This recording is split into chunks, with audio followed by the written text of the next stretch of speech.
අයිබෝන් යුත්තේ දැන් අපි සූදානම් වෙන්නේ අපේ පළවෙනි ඔන්ලයින් ක්ලාස් එක ආරම්භ කරන්න. මුලින්ම කියන්න ඕනේ දැන් මේ අවස්ථාවේදී අපේ ගෲප් එකේ ළමයි ඉන්නවා 170 ගානක් විතර ප්‍රමාණයක්. ඒකෙන් කීප දෙනෙක්ට තමයි අපිට 100ක් විතර තමයි පළවෙනි වතාවට සම්බන්ධ කරගන්න පුළුවන්. අනිත් අයවත් අපි අතහරින්නේ නැහැ. ඔයගලන්ට මේ අද මම කරන පාඩමේ සම්පූර්ණ වීඩියෝ එකක් අපි ඒ සම්බන්ධ වෙන අමාරු වෙච්ච ළමයින්ට අපි යොදන්න කටයුතු සූදානම් කරලා තියෙනවා. ඒ නිසා දැන් පවතින කොවිඩ් තත්ත්වය හමුවේ අඛණ්ඩව අධ්‍යාපනය අරගෙන යන්න සඳහායි අපි මේක බොහොම සමාජ සත්කාරයක් විදිහට ඔයගොල්ලන්ට සිද්ධ කරන්නේ. ලංකාවේ බොහෝ ළමයි දැන් මේ වෙනකොට අපිත් එක්ක සම්බන්ධ වෙලා ඉන්නවා.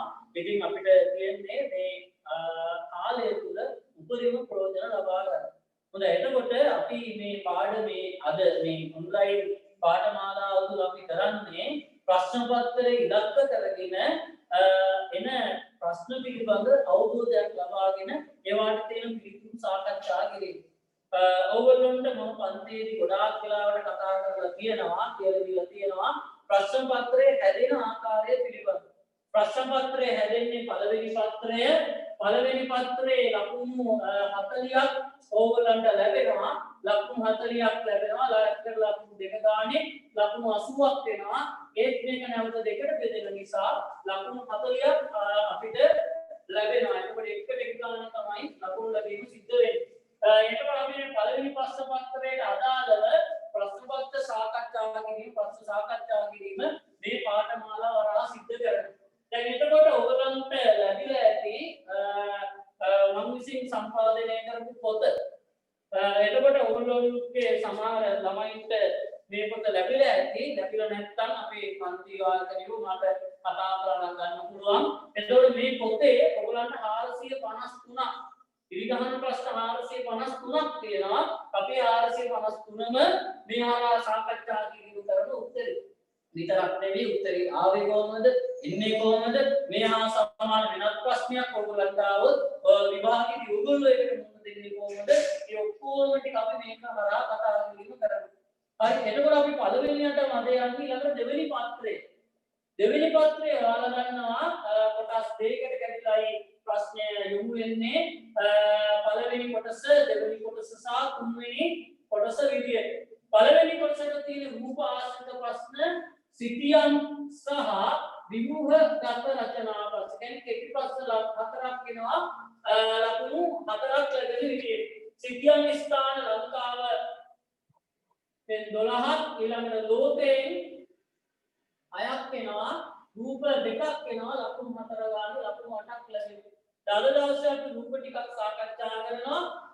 එතකොට ඒකෙන් එන ලකුණු ප්‍රමාණය ලබා ගන්න මේ පොතේ ඔයගොල්ලන්ට විභාගයට එන සියලු රූප ඇතුළත් වෙලා තියෙනවා. මේ පොතේ පිට වෙන රූපයක් ඔයගොල්ලන්ට අහන්න වෙන්නේ නැහැ. එතකොට ඒකෙන් අහන ප්‍රශ්න ටිකක් මම මේ පොතේ ඇතුළත් කරලා තියෙනවා. අපි මේ පොත සාකච්ඡා කිරීම කරනවා. සිතියම් තේමයි ලෝක සිතියම් ලංකා ස්ථාන 12, ලෝක ස්ථාන 6ක්.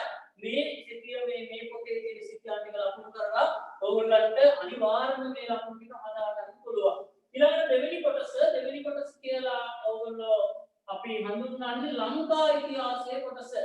ලංකා ඉතිහාසයේ කොටසට ඔයගොල්ලෝ බලා ගන්න ඕන කාරණා කීපයක් තියෙනවා. පාඩම් කීපයක් තියෙනවා. අනිවාර්යෙන් බලා ගන්න පාඩමක් තමයි 10 වසරේ දෙවෙනි පාඩම.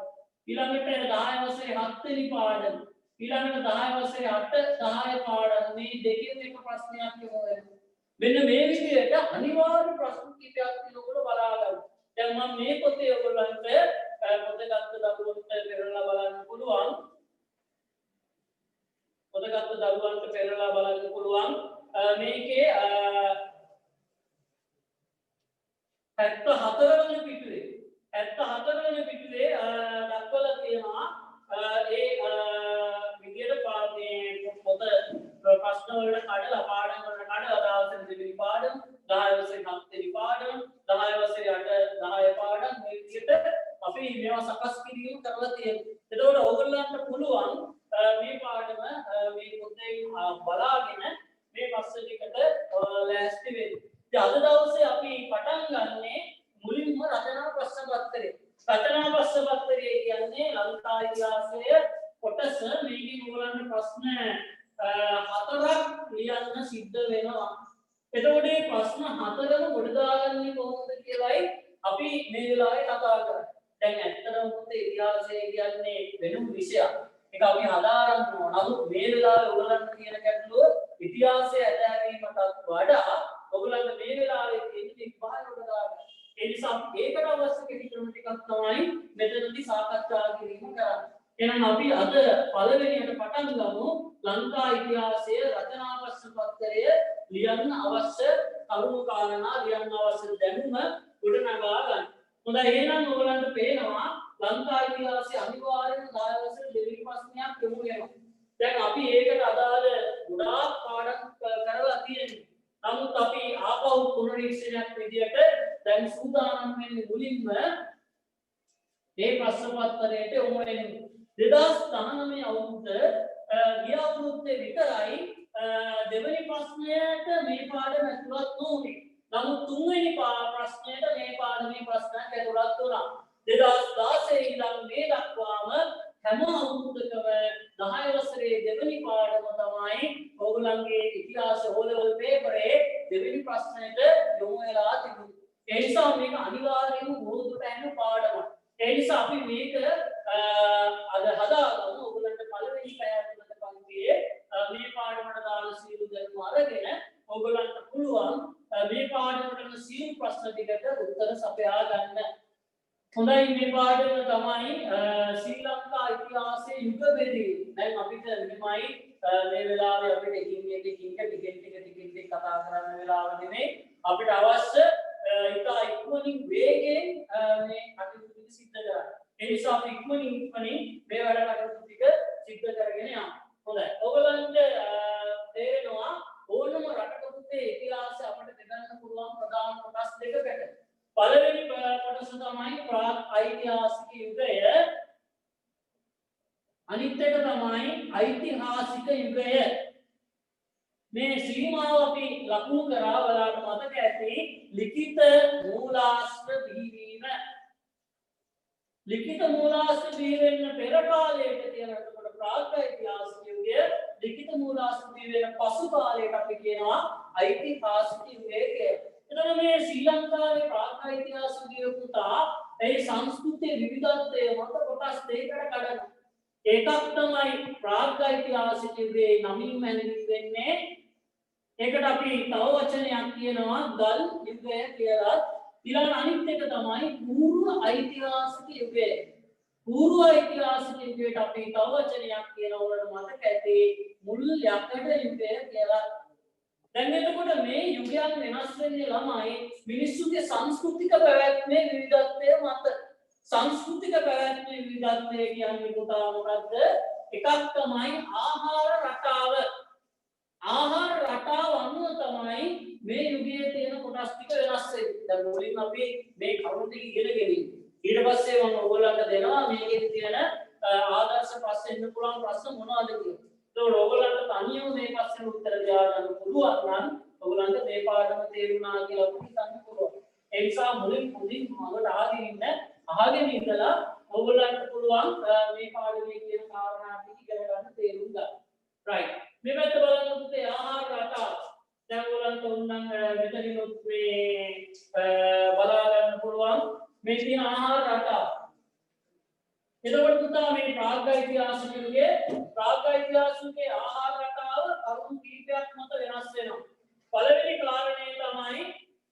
කාරණය තමයි මේ කාලේ මිනිස්සු ආහාර ගත්තේ දඩයන් කිරීම හා තැන ඇවිද ආහාර එකතු කිරීම. දැන් මේගොල්ලෝ බඩගින්න වුණා මොකද කරන්නේ? මොකක් හරි කූඩයක් ගන්නවා. කූඩයක් අරගෙන එකක් අරගෙන ගිහිල්ලා මොකද කරන්නේ? උඩට ගිහිල්ලා Tamanට ආහාරයට ගන්න පුළුවන් සතෙක් ඉන්නවා නම් මේ සතා දඩයක් කරනවා. දඩයක් කරලා පැසේ දා ගන්නවා. ඊළඟට කන්න පුළුවන් සාකයක් තියෙනවා. ඒක කඩා ගන්නවා. කඩාගෙන මේක දා ගන්නවා. අරගෙන ගිහිල්ලා මේගොල්ලෝ ඉන්න තැනට ගිහිල්ලා ආහාරයට ගන්නවා. ඒත් එහෙම තමයි ඒගොල්ලන්ගේ ආහාර රටාව තීරණය වෙන්නේ. එතකොට මේ මෙතන පේනවා දඩේම සහ තන විද ආහාර එකතු කිරීම. ඒකෙන් තමයි ප්‍රාග්ෛතිහාසික මිනිසයා තමන්ගේ ආහාර රටාව හදාගන්න. ඒතකොට දැන් පූර්ව ඓතිහාසිකයට අනුව වෙන වෙනස මොකක්ද? හොඳට පැහැදිලිව තේරුම් ගන්න ඕනේ වෙන වෙනස තමයි දඩයම හිමම තිබියදී කුසිකර්මාන්තය ආරම්භ කිරීම කරනවා. කුසිකර්මාන්තය ආරම්භ කිරීම කරනවා. එතකොට ඒකට බලපාපු හේතුවත් අපි හොඳට තේරුම් ගන්න ඕනේ. ඇයි මේ කාලේ මිනිස්සු දඩයම් නොකරේ? මේ කාලේ තිබුණේ ප්‍රාග්ෛතිහාසිකයේ තිබුණේ පුතේ ප්ලයිස්තෝසීන භූවවදී. ප්ලයිස්තෝසීන භූවවදී කියන්නේ මහා හිම යුගයේ. මේ කාලේ පරිසරයේ තිබුණ අධික සීතල. ඒ නිසා ආහාර වගාවකට නැත්තම් කුසිකර්මාන් සුදුසු පරිසර තත්ත්වයක් ගොඩනැගිලා තිබුණේ නැහැ. මේ කාලේට එනකොට මොකද වෙන්නේ? මේ කාලේට එනකොට මොකද වෙන්නේ? ඒ ප්ලයිස්තෝසීන භූවවදී මහා හිම යුගය වෙලා ක්‍රමයෙන් පරිසරය උණුසුම් වෙන්න පටන් ගන්නවා. ඔකට අපි වචනයක් කියනවා පුතේ මොකක් කියලාද? හොලෝසීන යුගය කියලා. හොලෝසීන යුගය කියලා කියන්නේ පරිසරයේ ක්‍රමයෙන් උණුසුම් වෙන්න පටන් ගත්තා. උණුසුම් වෙන පටන් ගැනීමත් එක්ක පරිසරයේ කුසිකර්මාන්තන පසුබිම නිර්මාණය වෙනවා.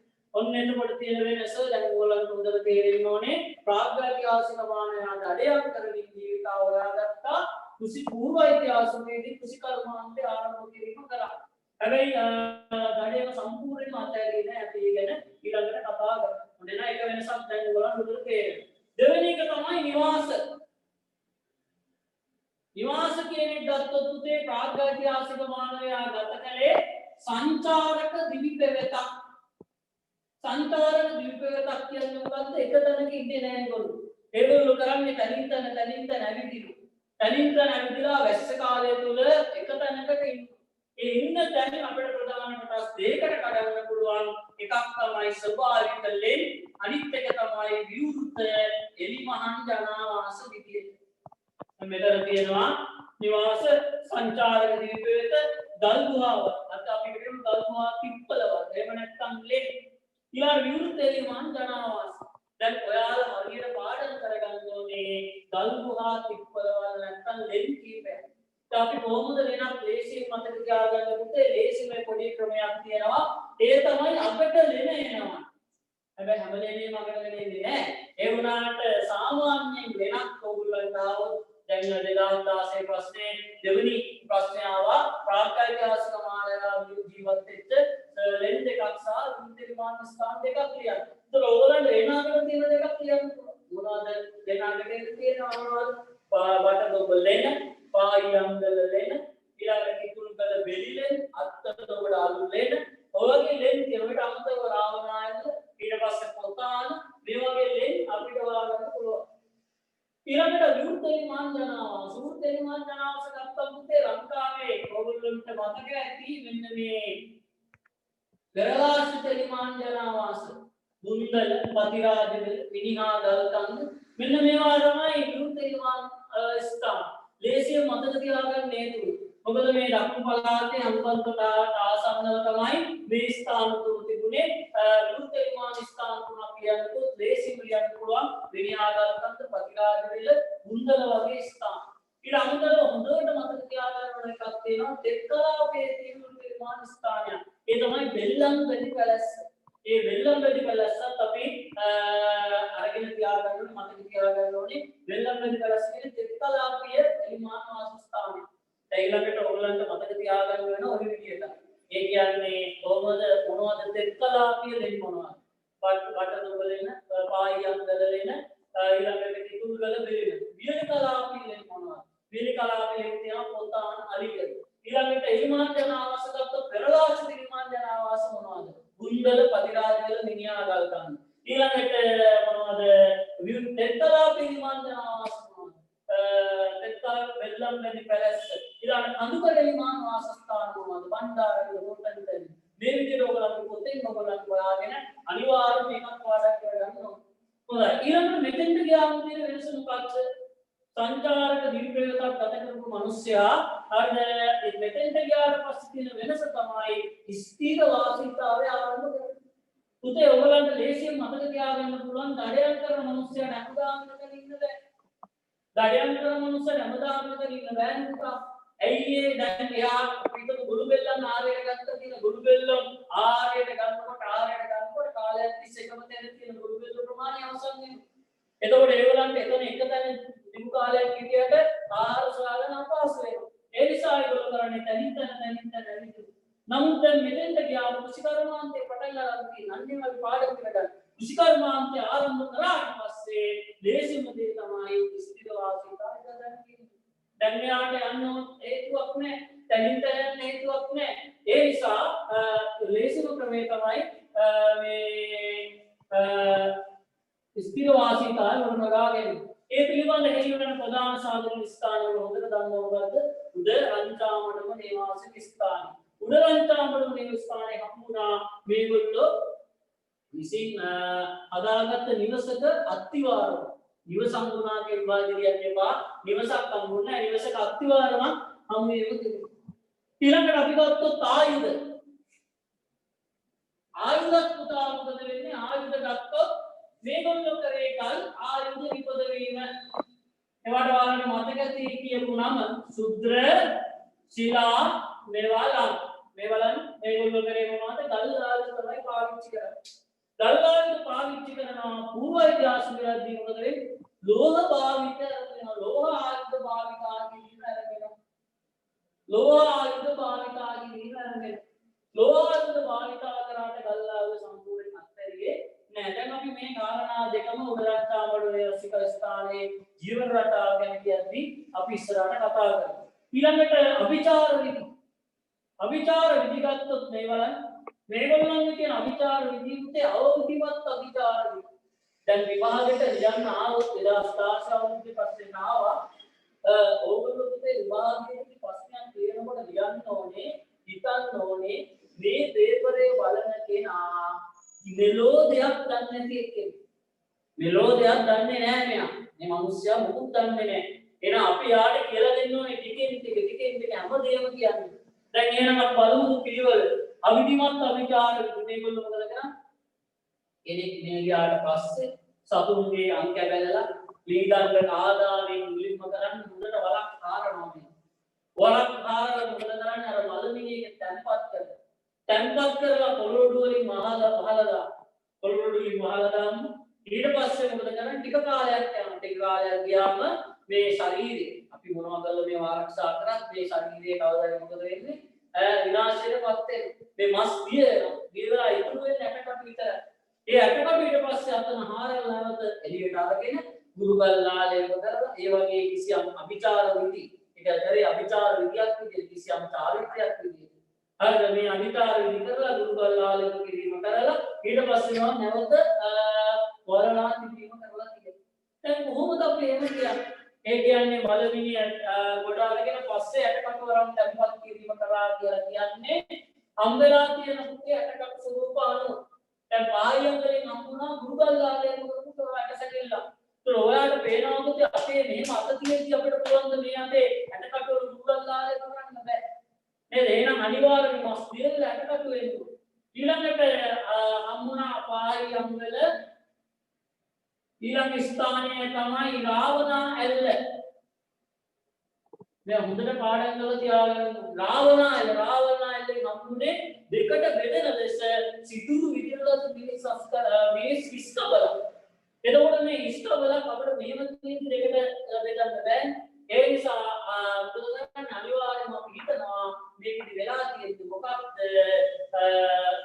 ඉස්කබල ආපහු උඩ අරගෙන ඒක හොඳට මේ ගල උඩලා දෙකට බෙදෙන ලෙස සිතුරු විදිහට ලෙස සකස් කර ගැනීම කරලා තියෙනවා. ඊළඟට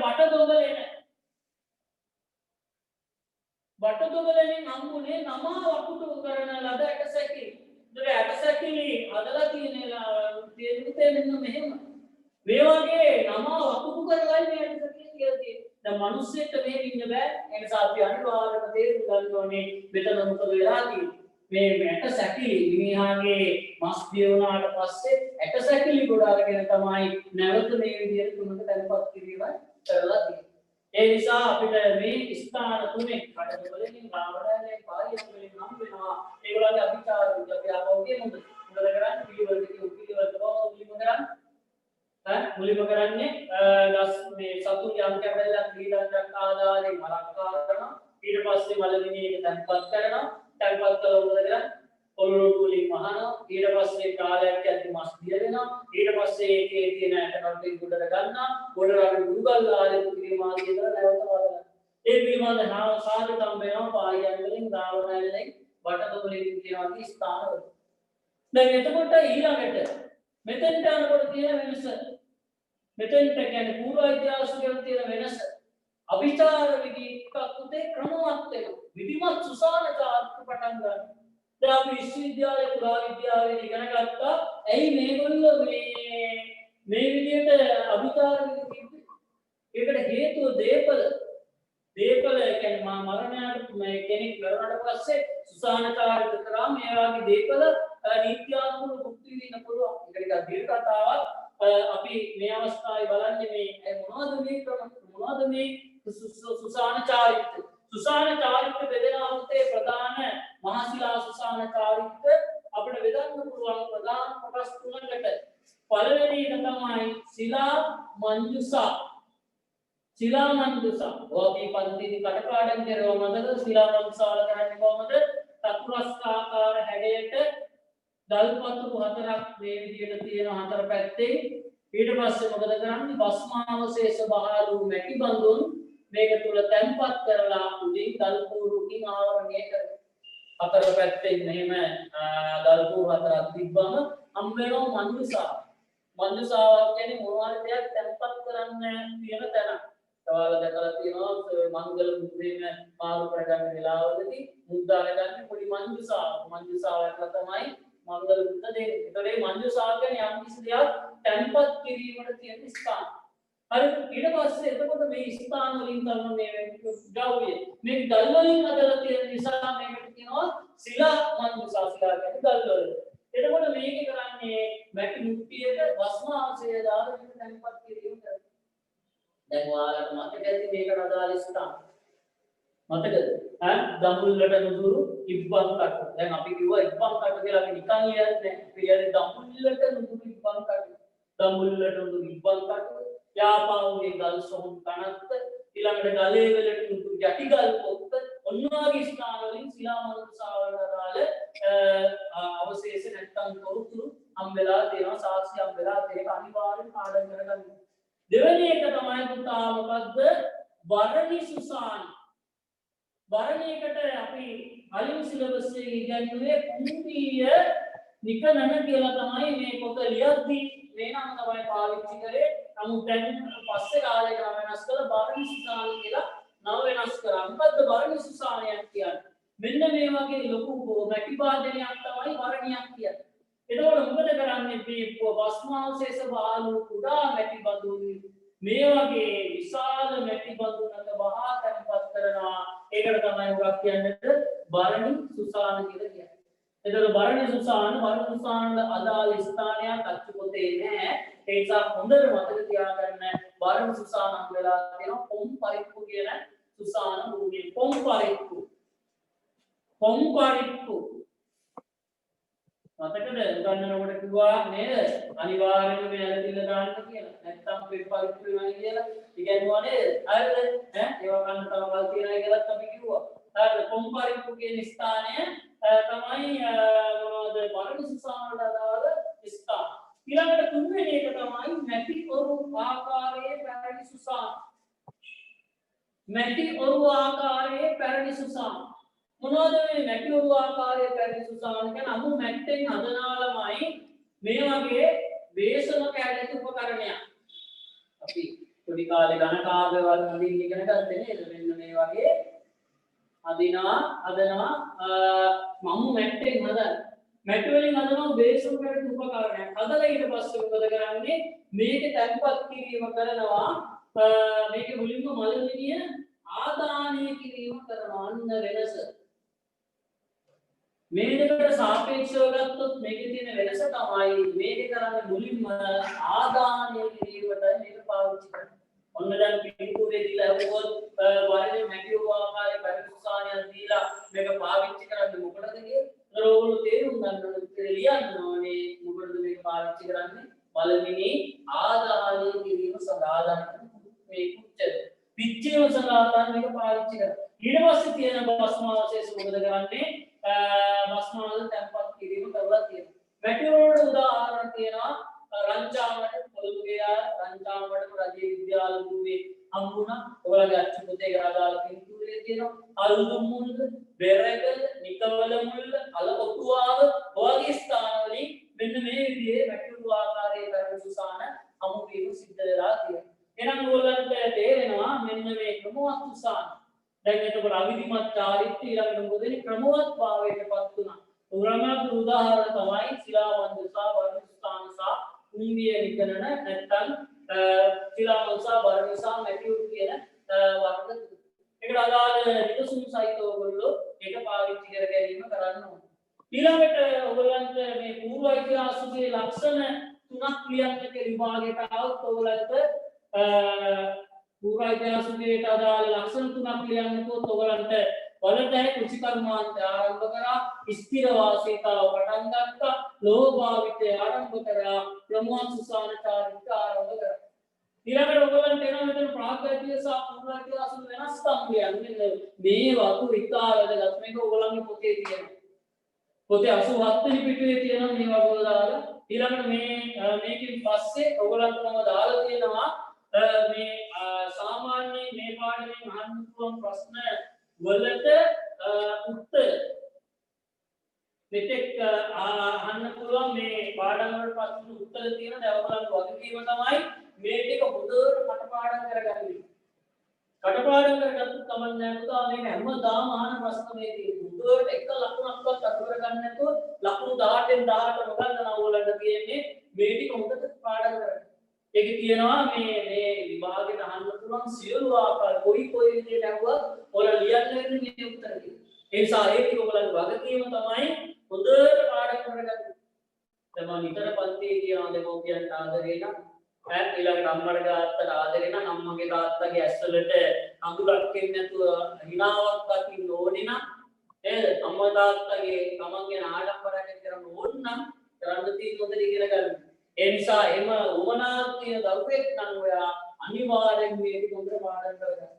දැන් සෙල්ලම් කරන කාලේ ගියා ඔයගලන්ට වගකීමක් තියෙනවා. මේ අවුරුද්දේ ඔයගොල්ලෝ විභාගයේ ඔයගොල්ලොන්ට තමයි අඩුම අවධානයක් ඔයගොල්ලොන්ට යොමු කරන්න සිද්ධ වුනේ. අපි මාස ගාණක් ඉඳලා හිටියේ. ඊළඟට ඉගෙනුම් පරිසරයක් අපිට තිබුණේ නැහැ. නමුත් නිදහසට කිසිදු කාරණාවක් බලන්නේ නැහැ. පන්තිය මම විතර මොකද කියනවා නිදාසට කිසිදු කාරණාවක් බලන්නේ නැහැ පේපරේ එනවා එතකොට ඔයගොල්ලන්ට ලියන්න එතකොට ඔයගොල්ලන්ට නිදාසට කිසිම කාර්යයක් කියන්න වෙන්නේ නැහැ පුතා නිසා ඔයගොල්ලන්ට තියෙන්නේ මේක හොඳට පාඩම් කරගන්න ඔන්න දැන් වෙනස්කම් ලියන්න පුළුවන් නේද දඩයන් කරපු මිනිස්සයා කුසිකර්මාන්තේ පටන් ගත්තා තන තන විදිහට මිනිස්සු එක තැනකින් පටන් ගත්තා බල්ලාලක පාවිච්චි කරන මිනිස්සු ලෝහ පාවිච්චි කරන්න පටන් ගත්තා අවිධිමත් චාරිත්‍ර පාවිච්චි කරපු ප්‍රමුඛ සුසාන චාරිත්‍ර පාවිච්චි කරන්න පටන් ගත්තා ඔන්න ඇති වෙච්ච වෙනස්කම් කියලා ඔයාලා විභාගයට අහනවා මේ පූර්ව ඓතිහාසික යුගය කියන්නේ සංක්‍රාන්ති කාලයක් කියලා මොකද පුතා සංක්‍රාන්ති කාලයක් කියන්නේ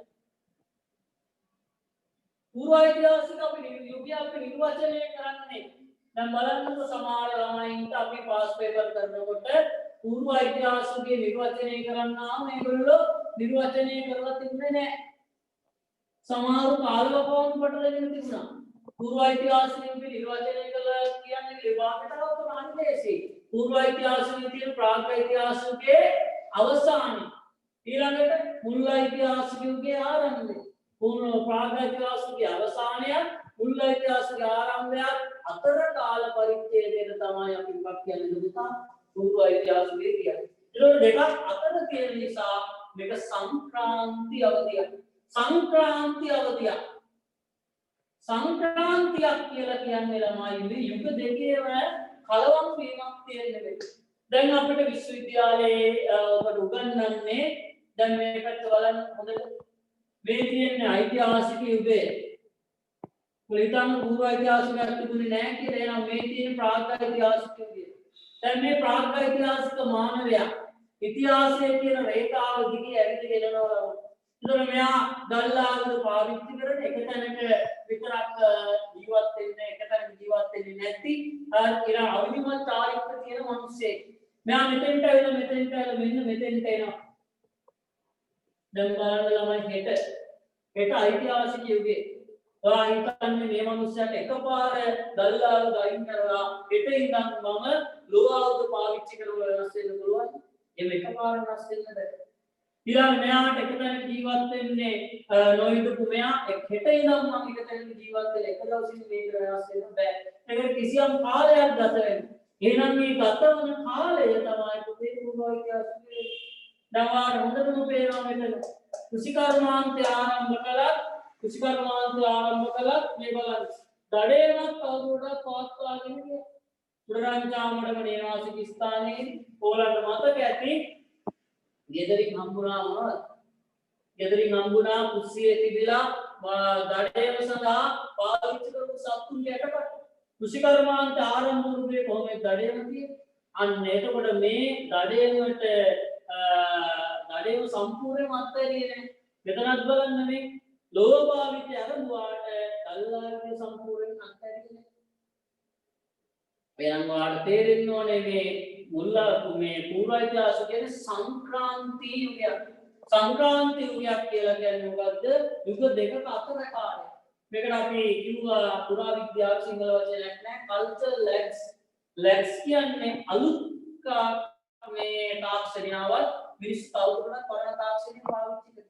අලුත් තාක්ෂණියාවත් තවදුරටත් පරණ තාක්ෂණය මිනිස්සු පාවිච්චි කරනවා. දැන් උදාහරණයක් ගත්තොත් ගෙදර මිරිස්කල් කියන්නේ බ්ලෙන්ඩරේ වගේ තාක්ෂණයක් තිබුණා තාමත් අපේ අම්මලා මිරිස්කලේ මිරිස් සම්බන්ධ අන්න අලුත් තාක්ෂණයවත් පරණ තාක්ෂණය තාමත් ඒක මිනිස්සුන්ට අත්හරින්න කිසියම් කාලයක් ගත වෙනවා. ඒ නිසා ඒක ඒ වෙනස තමයි මේකෙන් පෙන්වන්න කරන්නේ. ඊළඟ වාග්යම ආනෝ ශිෂ්ටා මේ පූර්ව ඉතිහාසයේ කියන්නේ ලංකාවේ ශිෂ්ටාචාරික වර්ධනයට අදාළ බොහෝ දේ මෙතෙන් ආරම්භ වුණා. බලන්න මිනිස්සු ශිෂ්ටාචාරගත වෙන්නේ මෙතන ඉඳන් නේද නේද? දඩයන් කරන ශිෂ්ටාචාර නැහැ. දඩයන් කරන සතර කුස්කර්මාන්තේ නොවන ශිෂ්ටාචාරගත වෙනවා. ඊළඟ සංචාරක එකතැනක ජීවත් වෙනවා ශිෂ්ටාචාර නැහැ. සංචාරක ස්ථිරවාස්තාවයට පටන් ගන්නවා. ඊළඟට ගල්ලායුධ පාවිච්චි කරපු මිනිස්සු ලෝභාවිතයට පෙළඹෙනවා. අවිධිමත් අධිකාර පාවිච්චි කරන මිනිස්සු ප්‍රමාද සංචාරකට පටන් ගන්නවා. එහෙනම් අපිට පැහැදිලි වෙනවා ළමයි මොකද්ද? මොකද්ද පැහැදිලි වෙන්නේ මෙන්න මිනිස්සු ශිෂ්ටාචාරගත වෙන පටන් ගත්තේ මේ යුගයේදී. දැන් එන අවුලන්ට පූර්ව ඉතිහාසකයන් ප්‍රාග් ඉතිහාසකයන් අදාළව බොහෝ දේ කරුණු කාරණා අපි කතා කළා. දැන් අපි බලමු මේ කරුණු දෙක මේ යුග දෙක ඇසුරින් ලියවිච්ච ප්‍රශ්න ටික දැන් අපේ පොතේ තියෙන ප්‍රශ්න ටික අවුලන්ට කියලා පුළුවන් නම් ගෙදරින් ලියාගන්න කියලා සමහර අයට ප්‍රශ්න හම්බුනේ නැහැ ඒ නිසා කමක් නැහැ. අපි බලමුකෝ මේ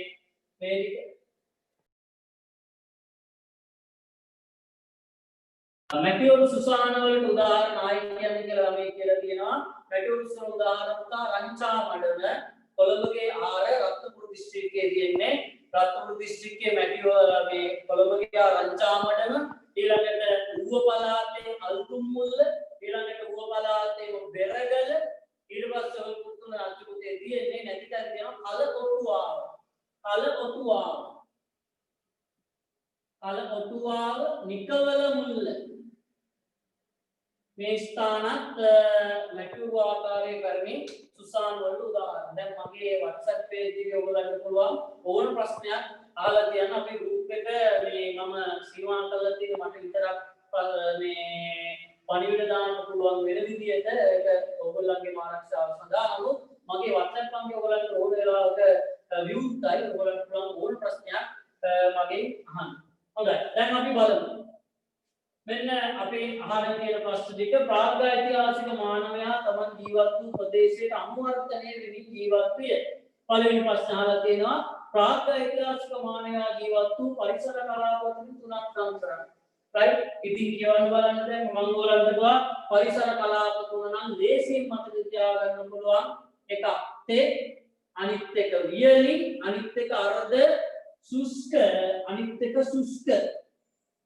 මේ හතර ලේසියෙන් මතක තියාගන්න පුළුවන් නේද? තේ, වියලි, අර්ධ සුස්ක, සුස්ක. මේ හතරෙන් තුනක් ඔයාලට බය නැතුව ලියා ගන්න පුළුවන්. හරි? එහෙනම් ඔක තනියෙන් පාඩම් කරලා ලියා ගන්නකොට දැන් ලියපු කට්ටිය උදේ මම මැසේජ් එකක් දැම්මා මේක ලියලා තියන්න කියලා ලියපු කට්ටිය බලන්න. අර දෙකලා පුතාංගල තනියෙන් කරන්න ඕනේ. හොඳට මතක තියාගන්න මේක හොඳට තනියෙන් කරන්න. මම මේකේ උත්තර අයින් කරලායි ඔයගොල්ලන්ට දුන්නේ. ගොඩාක් මගේ පන්තිවල උත්තර අයින් කරලා දුන්නේ. ඒ අයින් කරලා දුන්නේ මට වයයි මේක ඔයගොල්ලෝ හරියට කරගත්තේ නැති වුණොත් ඒක අපරාධයක්. ඒ නිසා මම කන්නේ මොකද මේකෙන් පිට ප්‍රශ්න එන්නේ නැහැ බය වෙන්න එපා. හරිද මේකෙන් පිට ප්‍රශ්න හැබැයි මේ ප්‍රශ්නේ මේ විදිහටම අහන්නේ. එහෙනම් ඔයගොල්ලෝ ඔළුවට දාලා මේක තියාගත්තොත් කොහෙන් ආවත් ඔයගොල්ලන්ට ගැටලුවක් වෙන්නේ නැහැ. හොඳයි බලන්න දෙවෙනි ප්‍රශ්නේ අහනවා ප්‍රාග්ධෛතිහාසික මානවයා ජීවත් වූ එලිමාන් වාසස්ථාන දෙකක්ද ගල්ලෙන් දෙකක්ද ලියන්න. දැන් මොනවද ප්‍රාග්ධෛතිහාසික එලිමාන් වාසස්ථාන මතකද කටින් කටයල්ල කියන්නේ මොනවද? මම මතක තියාගන්න වෙරළාශ්‍රිත එලිමාන් ටික මොනවද? උන්දල, පතිරාජවල, මිනිආගල්පන්. ඊළඟට ලෙන් අගට ලෙන් වලින් වරණ පවාලේ පටදොවලෙන් ඊළඟට පාහියන්ගල ඉතුරුකට බෙලිලෙන් අලිගල් කොතාන ඔය තමයි ගල් ඊළඟ බලන්න තුන්වෙනි මෙන්න රචනා ප්‍රශ්න පුතා. ඔයගොල්ලෝ දන්නවද ලකුණු ලැබෙන හැටි? මේකට ලකුණු තුනක් හම් වෙනවා. ඔයගොල්ලෝ ස්ථාන තුන ලකුණු කරලා වෙනස් කරලා තියෙන ලකුණු තුනක් හම් වෙනවා. ඊළඟ දෙවෙනි ප්‍රශ්නේ ලැබෙන ලකුණු ප්‍රමාණය 4යි. එතන ඕගොල්ලන්ට ලකුණු දෙක මේකට ලැබෙනවා. එලිමාන වාසස්ථාන දෙක ලියලා ලකුණු දෙකක් හම් වෙනවා. ගල්ලෙන් දෙකක් ලියලා ලකුණු දෙකක් හම් වෙනවා. ඊළඟ තුන්වෙනි ප්‍රශ්නේ ළමයි. තුන්වෙනි ප්‍රශ්නෙට ලැබෙන සාමාන්‍ය ලකුණු ප්‍රමාණය ලකුණු 5යි. එතකොට ඔයගොල්ලෝ බලා ගන්නවද දන්නවද මේ ලකුණු 5 දෙන්නේ කොහොමද? ලකුණු 5 දෙනකොට මේ බලන්න පුතා මේ සාධක දෙකක් ඇසුරින් පැහැදිලි කරන්න කියලා තමයි මේ තුන්වෙනි ප්‍රශ්නේ තියෙන්නේ. එතකොට මේ ලකුණු දෙකට මේ සාධක දෙක ඔයාලා ලියලා තියෙනවා නම් ලකුණු දෙකක් දෙන්න. ඊළඟට තව එතකොට පහෙන් දෙකයි කියන්නේ තව තුනක් ඉතුරු. ඒ තුන දෙන්නේ ඕගොල්ලෝ මේක විස්තර කරලා තියෙනවා නම් ඒ නිසා වඩා වැදගත්ම කාරණේ මේ කරුණු දෙක ගන්නේ. නේද? සමහර ළමයින්ට වෙලාව නැති වෙලා ලියන්න බැරි වෙනවා ප්‍රශ්නයක්. ඒතර ඒගොල්ලෝ මොකද කරන්නේ? අයියෝ සර් විස්තර කරගන්න වෙලා නැති වුණා. ඒ නිසා මම ඉඳලේ නැහැ. ඒ නිසා ඔයාලට බැරි වෙලාව නැති වුණොත් ඒ කාලේ කල්පනා කරගෙන හරියට. හැබැයි මොකක් කරේ වෙලා කරදිලා නැති වුණොත් ඔයගොල්ලෝ මොකද කරන්නේ? සාධක දෙකවත් ලියන්න අඩුව කරගන්න. එතකොට ඔයගලන් ලකුණු දෙකක් හම් වෙනවා. මෙතන ඊළඟ එකේ මේක කරුණු ගානක් පැහැදිලි නැත්නම් ඒ ගානක් හම් වෙන නිසා ලකුණු දෙක හරි ගන්න පුළුවන් නිකන් මේ දෙකට එලා තිබුණා. දැන් ඔය බලමු. හතරවෙනි එකට හම් වෙනවා ලකුණු 6ක්. දැන් මේකේ කොටස් වල කඩන්න කියලා නෑ. ඒ නිසා පොදුවේ 6ම දෙනවා. නැත්නම් අරකේ දෙකක් නම් ලකුණු 2යි ඉතුරු 4 දෙන්නේ මොකටද විස්තර කරනවාට 3කට ලියන්න කිව්වොත් ලකුණු 3ක් දෙනවා කරුණු වලට ඉතුරු 3 දෙන්නේ විස්තර කරලා ලියන්න කියලා. හොඳයි? හරි. එහෙනම් අපි බලමු නැවතත්. තුන්වෙනි ප්‍රශ්නේ ප්‍රාග්ධෛතිහාසික මානවයා තම ආහාර රටාව තමන් වසන පරිසරයට අනුකූලව වැඩගාසාගත් වන කරුණු දෙකක්. දැන් මේගොල්ලන්ගේ ප්‍රධාන ආහාරය තිබෙච්ච ප්‍රධාන සිද්ධිය තමයි ඒගොල්ලෝ ජීවත් වෙච්ච ප්‍රදේශයෙන් ලබා ගන්න පුළුවන් වෙලා තිබ්බ ආහාර. දැන් අදටත් අපිට නිකන් ඕක හිතා ගන්න පුළුවන් නේද? අපි ගොඩක් වෙලාවට ආහාරය ගන්න අපි වටේ තියෙන ප්‍රදේශ. දැන් මේරුවල පැත්තේ දරුවෝ දන්නවා අපි විතර අපිට මාළු ආහාර ගන්න පුළුවන්. නේද? ඒ ගම්වල ජීවත් වෙන කට්ටිය හොඳට මේ කොරෝනා කාලේ මුස්ලිම් පොල් කෑ මොකද කරන්නේ ඒවට පිටාවේ ඒවා හොයාගන්න. ඒ නිසා හොයාගන්න පුළුවන් දේවල් වල උරාගේ ආහාරතාවට සාධක උනේ. දැන් ඒකවල මේ කරුණු දෙක ලියන්න ඕනේ. පළවෙනි කාරණය ඔයගොල්ලෝ ගන්න ඕනේ තෙත්කලාපයේ ජනතාව. තෙත්කලාපයේ ජනතාව මොනවද ආහාරයට ගත්තේ? ඒ කලාපයේ බහුල බෙල්ලන්, ගොළු බෙල්ලන්, දස් බෙල්ලන් වල තමයි බහුලව ආහාරයට ගත්තේ. මොකද ඔය බෙලි කටු විශාල ප්‍රමාණයක් හම්බෙලා තියෙන මේ ගොළු බෙල්ලගේ උපකරණයක් හොයාගෙන තියෙනවා මේ කට්ට ගලවන්න පුළුවන්. එතකොට මේ කට්ට ගලවලා අර මැද්දේ තියෙන කොටස තමයි ආහාරයට අරගෙන ඊළඟට වියලි කලාපයේ මිනිස්සු දෙවෙනි උත්තරේ. වියලි කලාපයේ ආහාරයට ගත්තේ මොනවද? ඒ පළාතේ ජීවත් වෙච්ච මුවා, ගෝනා වගේ සත්තු. එහෙනම් ඔයාලට තේරෙනවා ඔයගොල්ලෝ ගාලින් පොඩි ලියන්න ඕනේ. තමන් වසන පරිසරයට අනුකූලව වැඩගසා ගත්තා කියන තෙත්කලාපයේ මිනිස්සු ගොළු බෙල්ලන් ආහාරයට ගත්ත වියලි කලාපයේ කට්ටිය ඒ ප්‍රදේශයේදී මුවා, ගෝනා වගේ සත්තු ආහාරයට ගත්තා. හරි. ඊළඟ හතරවෙනි ප්‍රශ්නේ බලන්න. ප්‍රාග්ධෛතිහාසික යුගයේ අවමංගල චාරිත සංවිධානය ලබා ආකාරය. ඒක කලින් කතා කරා. නේද? කෙනෙක් බලව මොකද කරන්නේ? කෙනෙක් වරම මොකද කරන්නේ මේ මැරිච්ච කෙනා ගිහිල්ලා වලලනවා මේ වලක්කාරලා වලලනවා ඊට පස්සේ කොල්ලුඩු මහා දානවා ඊට පස්සේ මස්ති උනාට පස්සේ කරවගෙන ගිහිල්ලා තැන්පත් කිරීම කරනවා ඒ ආදී කරනවා ඊට පස්සේ ස්ථාන මොනවද පායම්බද ඊට පස්සේ රාවණාලු බටදොබල දෙවියන් හම්බෙච්ච තැන් ආදිලා කෙතුරු වලින් හම්බෙච්ච හැටකට ප්‍රමාණය ඔබේ තියෙන ඒවා අරගෙන ඔයගලන්ට උත්තරේ කරන්න ගන්න දැන් මම හිතන්නේ මේ ප්‍රශ්නේ පිළිබඳව ගැටලුවක් නැති වෙති ඔයගොල්ලන්ට අපි ඊළඟ දෙවෙනි ප්‍රශ්නේ පොතේ තියෙන ප්‍රාග්ධෛතිහාසික මානවයාගේ අවමංගලකාරීත්වය පිළිබඳ තොරතුරු ලබාගත හැකි මෙවලුන්ට තෙත්කලාපීය ලෙන්තුමක් තියෙනවා. ඔන්න ඔයගොල්ලන්ට විශේෂයෙන් ඔයගොල්ලෝ අවධානය යොමු කරන්න ඕන දැන් සමහර ළමයි ප්‍රාග්ධෛතිහාසික කියලා එකපාර ගියා මෙන්න උත්තර ප්‍රශ්න අපිට දක්වා ගියොත් බලන්න තෙත්කලාපීය ලෙන්ක් නොවේ නම් ඔයගොල්ලෝ උත්තරේ ලියලා තියෙන ලකුණු ලැබෙන්නේ නැහැ. සමහර දරුවෝ උන්ට ලියලා ගෙදර එනවා ගෙදර ඇවිල්ලා කියනවා අපිටත් කියනවා සර් උන්ට ලියුවා අපිට අනිවාර්යයෙන් එකක් එන්න බලන්න යනකොට හරියට ලියලා නැහැ මොකද මේ තෙත්කලාපයේ ලෙන් තුනක් තියෙන්නේ මොනවාද තෙත්කලාපයේ ලෙන් එතකොට ඈ අවමංගල ආත්ම තුරුවලන් පුළුවන් තෙත්කලාපයේ ලෙන් හරි එතකොට ලෙන් තුනක් අපි ගන්නනේ පායංගල ලෙන් බටදොබ ලෙන් බෙලි ලෙන් ඔන්න ස්ථාන තුනක් ඒක රාවණාල්ල ගන්න බෑ මොකද රාවණාල්ල තෙත්කලාපයටයි තියෙන්නේ නේද යන් මේ විදිහට අපිට ලෙනක් උඩ පොතාන ගන්න බෑ මොකද පොතාන තෙත්කලාපයටයි තියෙන්නේ අපි හරියට බලලා උත්තර ගොඩනගා ගන්න ඕනේ ඊළඟට බලන්න මෙතන ප්‍රාග්ධෛතිහාසික මානව ආහාරයට ගන්න සාකාහාර දෙකක් right අපි බලමු ඒ සාකාහාරය වල ආහාර ගත්තේ හරිද සාකාහාර ගත්තේ පිෂ්ඨය ලබා ගැනීමට පිෂ්ඨය ලබා ගැනීමට බයවර සාකාහාර ගත්තා. සාකාහාර ගන්නවා නම් පිෂ්ඨය ලබන මොකද සත්තුන්ගෙන් අලුතේ ලැබෙන්නේ නැහැ පිෂ්ඨය. ඒතර මොනවද ඒගොල්ලෝ ආහාර ගත්ත සාකාහාර? ඒ තමයි වල් දෙල්ලට ඊළඟට වල් දෙල් කියන්නේ පුතා ඔය අපි කන දෙල් නෙමෙයි. අපි කන දෙල් රට දෙල් මේ වල් දෙල් කියන්නේ ලංකාවේ ඒකදේශීය සාකයක්. තවත් එකක් කියනවා බැදි දෙල් කියලා. මේ බැදි දෙල් කියන වචනේ අයින් කරා මොකද සමහර ගුරු විගන්වන බැදි දෙල් කොහොම පුතා දෙල් බැදලා කාලා. හරිද? ඒ නිසා ඒක අයින් කරලා තියෙනවා බැදි දෙල් නැත්තම් මේකවත් වරද්දක් නැහැ. කැලෑ දෙල් කොහොමද වරද්දක් නැහැ. මේ හදාගන්න පුළුවන්. තෙත්කලාපීය ලෙන් තුන ආයි කියන්නේ කරලා මේ ප්‍රශ්නයක් කාලා තියෙනවා.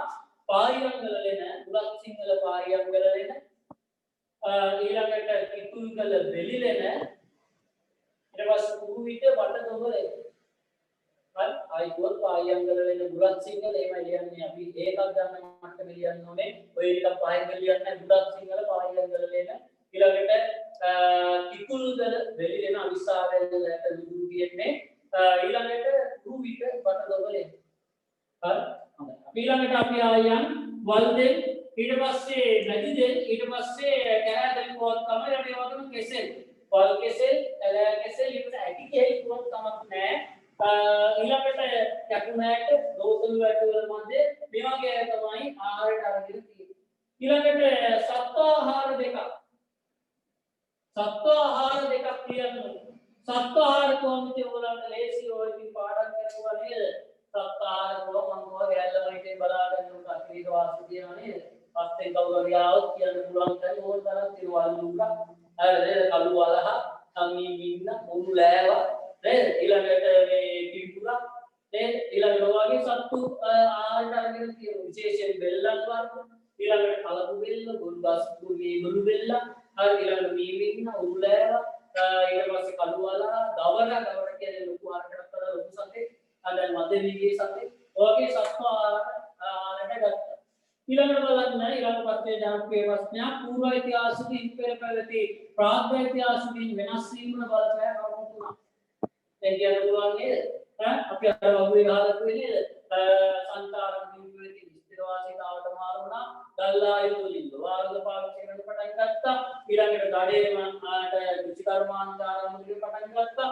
පිලිස්සු මැටිබඳුන් භාවිතය ආරම්භ කරා එකක් හරි පිලිස්සු මැටිබඳුන් භාවිතය ආරම්භ කිරීම කරා මේ ප්‍රාග්ධෛතිහාසිකේ අපි එහෙම කළේ නැහැ හොඳයි ඒක අපි විස්තරාත්මකව කතා කරා ඒ right ඊළඟට බලන්න ඔය ප්‍රශ්නේ අහලා තියෙන තවත් විදියකට ඔන්න සමහර වෙලාවට ළමයි කියන කෝසෙල් කියපු ආවේ නැහැ. ඒතකොට මම මේවට එන්න මෙන්නේ නැහැ පුතා.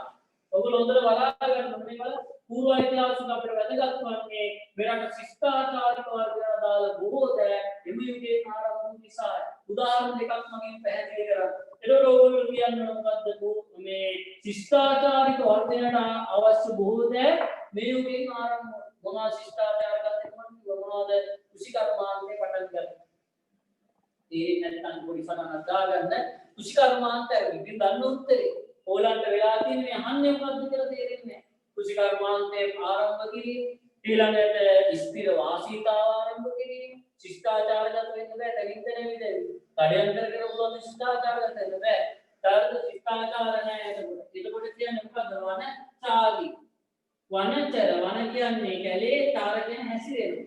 කැලේ හැසිරෙනවා. වනචාරී. එතකොට මෙතන කියන්නේ ශිෂ්ටාචාර. ශිෂ්ට ආචාර. මොකද හැසිරීම ශිෂ්ට වෙනවා නම්. එතකොට හැසිරීම ශිෂ්ට වෙනවා කියන්නේ ඔයාලා කරන්න පටන් ගන්නවා. ඊළඟට මොනවද ලෝ ආල්දු පාලකයන් පටන් ගන්නවා. පිලිස්සු මැටිබඳු ප්‍රමෝත් සුසානචාරී. තාරවල කිසිම තේරුමක් නැහැ මේ මොනවද මේ අටකටු වල කුබල්ලා දෙන්නේ නැහැ. ප්‍රමෝත් කියන සුසානචාරීත් ආරම්භ කිරීම පටන් ගන්නවා. අන්න මේ වගේ ශිෂ්ටාචාරයට අදාළ ගොඩක් දේවල් මේ කාලය තුල ඉගෙන ගැනීම කරනවා. හොඳයි. එහෙනම් අපි පුළුවන් මේ ප්‍රශ්නයක් ගොඩ දාන්න බලන්න මම මේ කියපු ටිකෙන් මේ ඔක්කොම ලියන්න පුළුවන්. මීට එහා ප්‍රශ්නේ ඉන්නේ නැහැ. right. අපි යමු තුන්වෙනි එකේ. පූර්ව ඉතිහාස කියන සංක්‍රාන්ති අවධිය. දැන් මම කියලා දෙන සංක්‍රාන්ති අවධියක් කියන්නේ මොකක්ද? ඒ කියෝගින් තවත් විදිහකට මාර් වෙන කාලය. පළවෙනි එක අනුව පාගජ්ජවදාල පාසඳාන් වාසස්ථාන වල උදාහරණ. ලියන් බලන්න අටදාලා උගුරු ඉන්න තැන ඉඳන් පොඩි මේක පොත ගන්න බලවලන මේ පොතේ තියෙන ප්‍රශ්න තියෙන්නේ අර පොතේ තියෙන ප්‍රශ්න ටික තියෙන්නේ වෙරළාසිත එලිමහන් කඳු මොනවද වෙරළාසිත එලිමහන් කඳු උදාහරණ උණ්ඩල පතිරාජදෙල විනිහා දලකන්ද වගේ ස්ථාන ලකුණු අපර ලියාගත්ත ලකුණු දාගන්න පන්ති ලකුණු දානවා නේද මේක එකක් තමයි වෙරළාසිත එලිමහන් කඳුක් ලියලා තියෙනවා ඊට පෙත්තලා පෙරිමාන් වාසස්ථාන එකයි තියෙන්නේ වෙල්ලන් බැඳි පැලැස්ස පෙත්තලා පෙරිමාන් වාසස්ථාන වෙල්ලන් බැඳි පැලැස්ස ඊට වීලිකලාපියලේ වල තියෙන මොනවද අලිගල පොතාන ඒ වගේ ස්ථාන තමයි වීලිකලාපියලේ කියලා කියන්නේ හොඳයි එන ලකුණු තුනක් හම්බෙන්නේ ඊට පස්සේ බලන්න මේක 2017 අවුරුද්දේ ප්‍රශ්නයක් පූර්ව ඉතිහාසයෙන් හඳුන්වන්නේ කවර කාල පරිච්ඡේදයේද पूर्व इतिहासයේ හඳුන්වන කාල පරිච්ඡේදය තමයි මොකක්ද? ප්‍රාග් ඉතිහාසයේ අවසානයත් ඓතිහාසිකයේ ආරම්භය අතර කාල පරිච්ඡේදය. අපෝ කියන්නේ මොකද්ද? ප්‍රාග් ඉතිහාසයේ අවසානයත් ඓතිහාසිකයේ ආරම්භය අතර කාල පරිච්ඡේදය තමයි මොකක්ද කියන්නේද? పూర్ව ඓතිහාසික යුගය කියලා කියන්නේ. ඊළඟ අහනවා పూర్ව ඓතිහාසික යුගයන් තොරතුරු ලබාගත හැකි ස්ථාන තුනක්. දැන් බලන්නකෝ ඔයගලන්ට ලේසි කරලා තියෙන්නේ.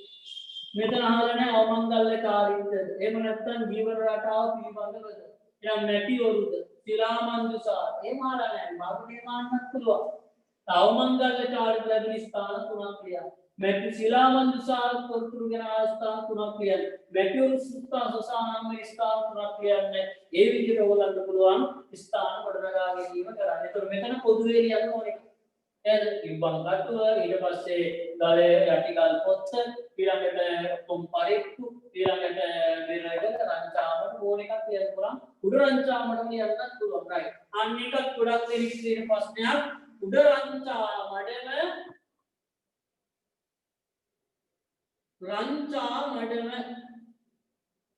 මේක දෙක එකක්ද පුතා දෙකක් ගොඩක් එකක් කියලා රවට කියලා ලියාගන්න නේද උඩ රංචාමඩමේ හම්බුනේ නේවාසික ස්ථානයක් රංචාමඩමේ හම්බුනේ මොකක්ද සුසාන එහෙනම් මේ දෙකක්ද දෙකක් නේද මේක එකක් සුසාන උඩ රංචාමඩම ලියුවත් ඇති ජීව රටාවට රංචාමඩම ලියුවත්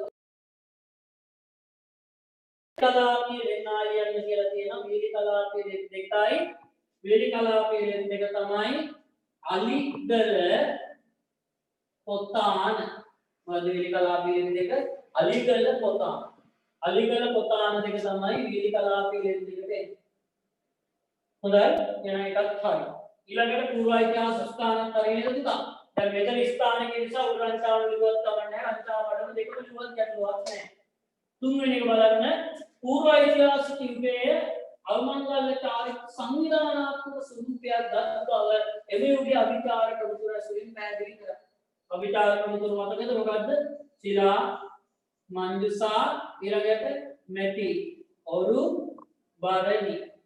ඒ ගැන වැඩි වශයෙන් අපි කතා කරන්නේ ඔයගලන්ට මගේ පොතේ සම්පූර්ණ සවිස්තර උත්තර මේකේ සඳහන් වෙලා තියෙනවා. ඔයගලන්ට තියෙන ඉතින් හොඳට බලා ගන්න මේක හඳුන්වන්න ඊළඟට මූලාශ්‍ර ස්ථාන ලියන්න. ඔයගොල්ලෝ කරගන්න ලොකු වැඩක් තමයි උත්තර බලද්දී තේරෙනවා මූලාශ්‍ර සඳහන් කරලා නැහැ. ඒ මූලාශ්‍ර සඳහන් නොකරොත් අපිට සම්පූර්ණ අකුරු දෙන්න බෑ. මොකද ඉතිහාසයේ කියන ගොඩනගන්න මූලාශ්‍ර මත ඔයා කියන්න ඕනේ මේ අභිචාර ක්‍රම තුන තිබ්බා නම් අපි කොහොමද ඒක කියන්නේ? එතකොට මේ අභිචාර ක්‍රම මැච්චිලා මන්සා කියලා තිබ්බේ විපංගටේ ආගත්ත සාධකමත් ඊළඟට යටිගල් පොත්තේ ආගත් සාධකමත් ඒ නිසා මූලාශ්‍ර දැක්වීම අනිවාර්යයි. අනිවාර්ය නැත්නම් ඒ ලකුණු අඩු වෙන්න පුළුවන්. තවත් ප්‍රශ්නයක් තියෙනවා බලමු.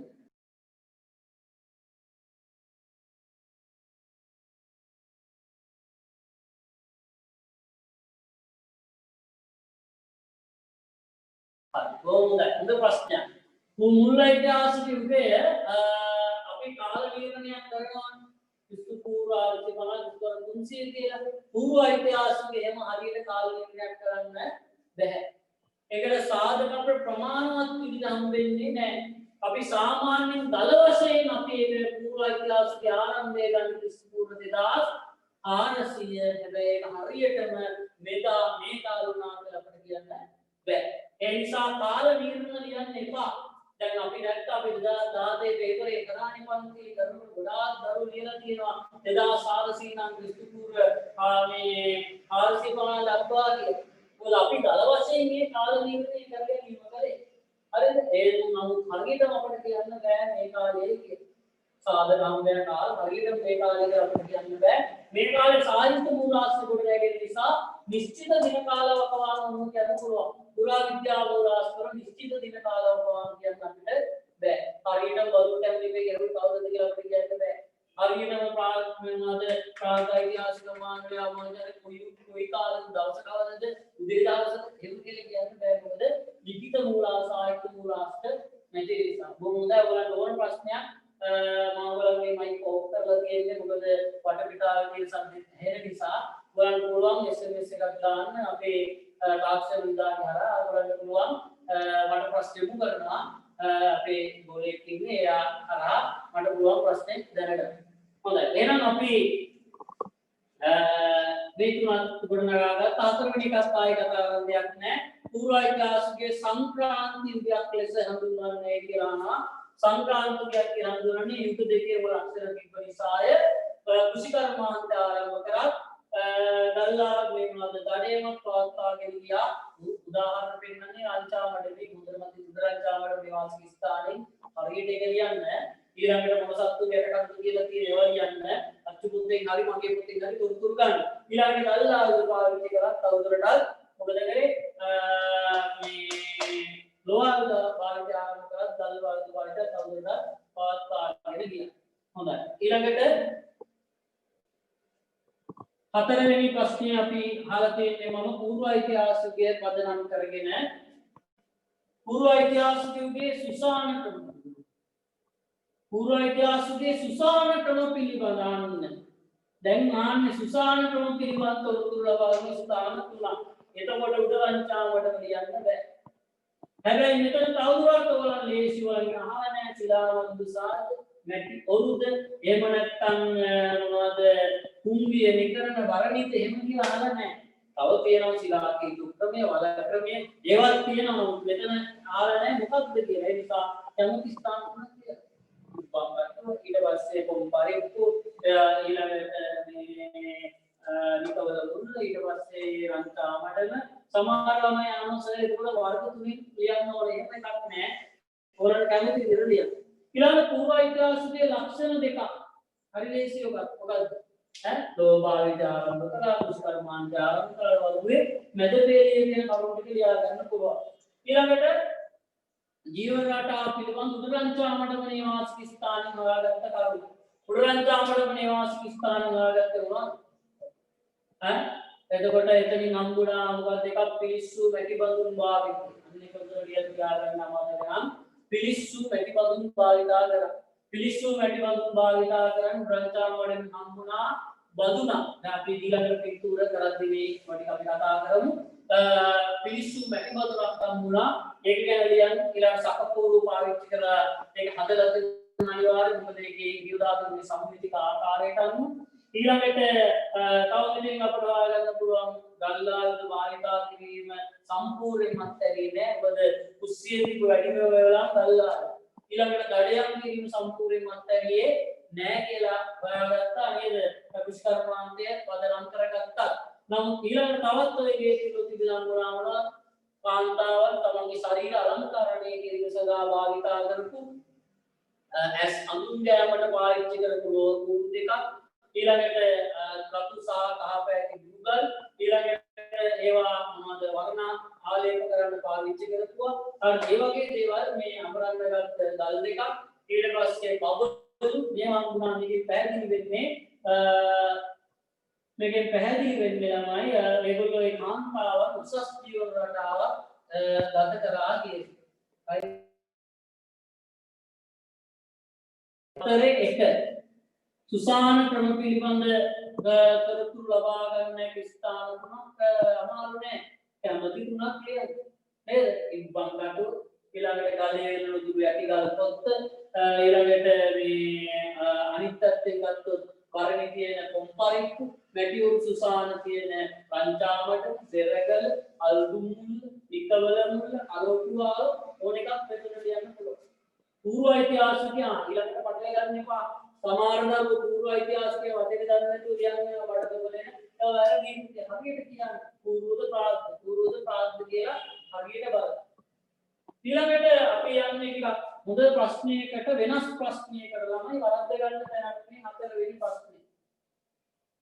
බලන්න මේ පූර්ව ඓතිහාසිකයේ භාවිතා කළ විද්‍යාව තාක්ෂණයේ දේශීය අනන්‍යතා පිළිබඳ අවස්ථා දෙකක් පැහැදිලි කරනවා. දේශීය අනන්‍යතාවය කපන්න ඕන තාක්ෂණයේ කියලා විතරක් හිතන්න. දැන් ළමයි හිතන්නේ මේකෙන් ඇවිල්ලා තියෙන්නේ මේකෙන් ගන්න මේ දෙවෙනි පාඩමෙන් කියලා මේ ප්‍රශ්න. ඇත්තටම පුතා මේක තාක්ෂණයේ කියන පාඩම පස්වෙනි පාඩම. එතකොට අපි ලියන්න ඕනේ පූර්ව ඓතිහාසිකයේ පාඩම විද්‍යාව තාක්ෂණයේ පළවෙනි එක තමයි ලියන්න ඕනේ මැටි ඔරු සුසාන. මැටි ඔරු සුසාන. දැන් එතකොට මොකද්ද මැටි ඔරු සුසාන කියන තාක්ෂණයේ පළවෙනි කාරණේ තමයි පුතා සුදුසු මැටි වර්ගයක් තෝරා ගැනීම. නේද? ඊළඟට මේ ගර්භයේ විද්‍යාවේ කොහොමද? අවම උසක් ගොඩාක් උසට වුණොත් හරියන්නේ නැහැ. අවම උසක් ඊළඟට පොළවට ලම්බාකාරව එතකොට මොකද වෙන්නේ පීඩනය නිෂ්ක්‍රිය වීමෙන් අර වස්තුවේ සමබරතාව රැකෙනවා. ඊට පස්සේ තව මේකේ තිබුණා මේ උසල සරලන ධනකමක් තිබුණා. ඊළඟට මේකට දාලා තිබුණා මැටි නලයක්. උකටද මේ මැටි නලය දාලා තිබුණා? මැටි නලය දාලා තිබුණේ මේ දාහනේ සඳහා සුවන තුල් එන්නද වාතය තුල් වීම සඳහා. අපි ලියන්න ඕනේ පළවෙනි එක මැටි ඔරු සුසාන ඉදිකිරි. දැන් නිකන් පදවල සොයා ගැනීම කියලුවොත් ඔයගොල්ලන්ට ඒක හරි නමුත් විස්තර කරන්න කොහොමද කියන්නේ? විස්තර කරන්නත් අපිට පුළුවන් වෙනවා. අපි තෝරගන්න ඕන ළමයි වැඩිම කරුණු තියෙන එක. තවත් ප්‍රශ්නයක් තියෙනවා.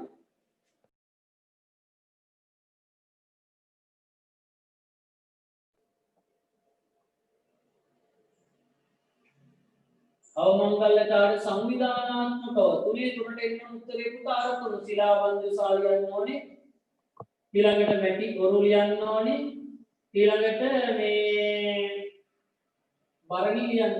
මේ ක්‍රම තුන විස්තර කරන්න හරි. එහෙත් කරන්න තියෙන මේවා අපේ මොනවද මේකෙ වෙන්නේ ස්ථාන මොනවද? ඒකෙන් බලාගත්තා නම් හරි. හරි එහෙනම් අපි ආයි කතා කරමු පිටුපු එකට හතරේ දෙක හතරේ හතර ඊළඟ දෙවෙනි කාරණේ මැටි ඔරු සුසාන ඊට පස්සේ අපි ගන්නවා මැටි බඳුන් නිපදවීම. මැටි බඳුන් නිපදවීම. පළවෙනි කාරණේ යන්නකොල මේ පිළිවන් තොරතුරු හොයාගෙන තියෙන්නේ උඩරංචා මඩම නේවාසික ස්ථානයේ. ඒකේ හම්බුණා මොනවද පින්තාරුකල මැටි බඳුනක්. ඒකේ ඉරියෝදාතුන්ගේ සම්මිතික ආකාර වලින් අපිට පැහැදිලි වෙනවා ඒක සකපෝරු පාවිච්චි කරලා නිර්මාණය කරපු එකක්. ඊළඟට මෙතනින් හම්බුන්න පුළුවන් කාල රක්ත මැටි බඳු. කාල රක්ත කියන්නේ ඇතුළ කළුයි පිට රතුයි. ඇතුළ කළුනේ කොහොමද දාහනයට පෙර මේ උදුනම කුරුස්සන්න කලින් මේක ඇතුළට දායියා දාලා යක්කිකුරු කරලා පිටුව එතකොට දාහනය සඳහා පූර්ණ දානයක් වෙන්නේ නැහැ. ඒකේ දැලි තමයි මේක ඇතුලේ තැන්පත් වෙන්නේ. ඊළඟට අංශෝලම්බනය කියන්නේ පුතා නිකන් මේ පාරේ තියෙන මේක අරගෙන නැහැ. නැගී අරන් මුලින්ම වතුර උඩ දිය කරනවා. වතුර උඩ දිය කරාට පස්සේ මොකද ටික වෙලාවක් වෙනවා තියෙනවා. වෙලාවක් තිබ්බට පස්සේ අර බාරටි කියන්නේ කළු ගල්ලාන් කන වේ ගල් තියෙන ඒවා ටික ඔක්කොම පල්ලෙහාට ඇවිල්ලා උඩ තමයි හොඳ මැටි ටික රැඳෙන්නේ. ඊට පස්සේ ඒ ටිකෙන් තමයි ඔය නිර්මාණය කිරීම කරලා තියෙන්නේ. අර ඊළඟට අපිට ගන්න පුළුවන් නිවාස තැනීමේ තාක්ෂණය. නිවාස තැනීමේ තාක්ෂණය ගන්න පුළුවන්. නිවාස තැනීමේ තාක්ෂණය වෙනවා අපි නිවාස තැනීම කරා උගලච්චාපට දෙන්න තමයි මේක උදට ගන්න පුළුවන්. ඒ විත්ති අදලන පොළොවට ලම්බාකාරව ඊට පස්සේ ගිලා නොවසින ලෙස පාදමක් සකස් කරලා තිබුණා. මේ වගේ නිවාස තැනීමේ තාක්ෂණ උඩින් මට්ටමකට මේ කාලය තුල ඇවිල්ලා තියෙනවා. දැන් එන ඔයගලන්ට මේ යුග දෙකෙන් අයන පස්සේ ටික මම හිතන්නේ දැන් හරියට ගොඩනගා ගන්න පුළුවන්. ඊළඟට අපි ටග්ගාලා මුල් ඓතිහාසිකයක් කතා කරලා මේ පාඩම අවසන් කරගමු. ඊට පස්සේ ඔයගලන්ට බාරයි ඔයගලන්ට තියෙන පොඩක් උදේ මේක පාඩම් කරලා අලුත් ටික ගොඩනගා ගන්න හදා ගන්න. ඉතින් සකපූර්ව දේශීය ලංකා ලඳු හොයාගත්ත දෙයක් මැටි බඳු විපදවා ගැනීම සඳහා පාවිච්චි කරනවා. ඔය වෙනරටවල පාවිච්චි කරන්න පුළුවන්. නමුත් ඒක අපි අපේ රටෙත් අපි පාවිච්චි කරපු එකක්. ඒ නිසා අපි ඒක පාවිච්චි කරලා අපට නම් මේ විදිහට අපිට ගැළපෙන විදිහට ඒ නිසා සකපූර්ව දේශීයතාවය හරහා තියෙන එකක්. මොකද අපිට ගැළපෙන විදිහට ඒක පාවිච්චි කරනවා. මොන දේ වුණත් අපි අපිට ගැළපෙන විදිහට යොදාගත්තොත් එතන තියෙන අනන්‍ය ලක්ෂණය. දැන් සමහර උදේින් ඉන්දියාවේ වුණා දැන් සංගවිතා තෙරණියකින් තමයි අපිට සමහර දේවල් ආවේ. සමහර කලා ශිල්පාන අපි අපිට අනුව විදිහට ගොඩනගා ගැනීම කරලා තියෙන නිසා ඒක අපිට දේශීයතාවයට ගන්න පුළුවන්. හොඳයි. දැන් අපි යනවා දැන් මුල් ඓතිහාසික යුගයට. මුල් ඓතිහාසික යුගය කියලා කියන්නේ මොකක්ද? කාලනීරණ අනුදාම් පටල ගන්නවා ළමයි. ක්‍රිස්තු පූර්ව කවදා ඉඳන් ක්‍රිස්තු වර්ෂ කවද දක්වාද කියලා. හරිද? හැමදාම ළමයි ගහුවම කියන්නේ නැහැ. ඒ නිසා මම අද කියන්නේ නැහැ.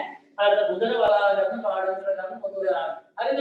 ක්‍රිස්තු පූර්ව වර්ෂ දෙකක් කියලා මුදල මතක තියාගන්න මේ ක්‍රිස්තු පූර්ව ක්‍රිස්තු වර්ෂ. පටල ගන්න එපා ලකුණු දෙන්නේ නැහැ වැරදුනොත්. ඒ නිසා මුල් ඓතිහාසික මුලින් නිර්වචනය කරන්න තේරුම් ගන්න. ඊළඟට මුල් ඓතිහාසිකයේ අනුගමන ළමයි සාහිත්‍ය පුරාසන විහිදලා තනිකරම කෘෂිකර්මාන්තයේ මත පදනම් වෙච්ච කාර්යය. එතකොට දැන් දඩේම මේ බලන්න ආහාරතාවකට තමයි කෘෂිකර්මාන්තයේ විතර. දඩේම නැහැ. කොහොමෙන්ද ආව දඩේකට මොකද උනේ? මෙතෙන්ට ආපු දඩේම නැති වෙනවා.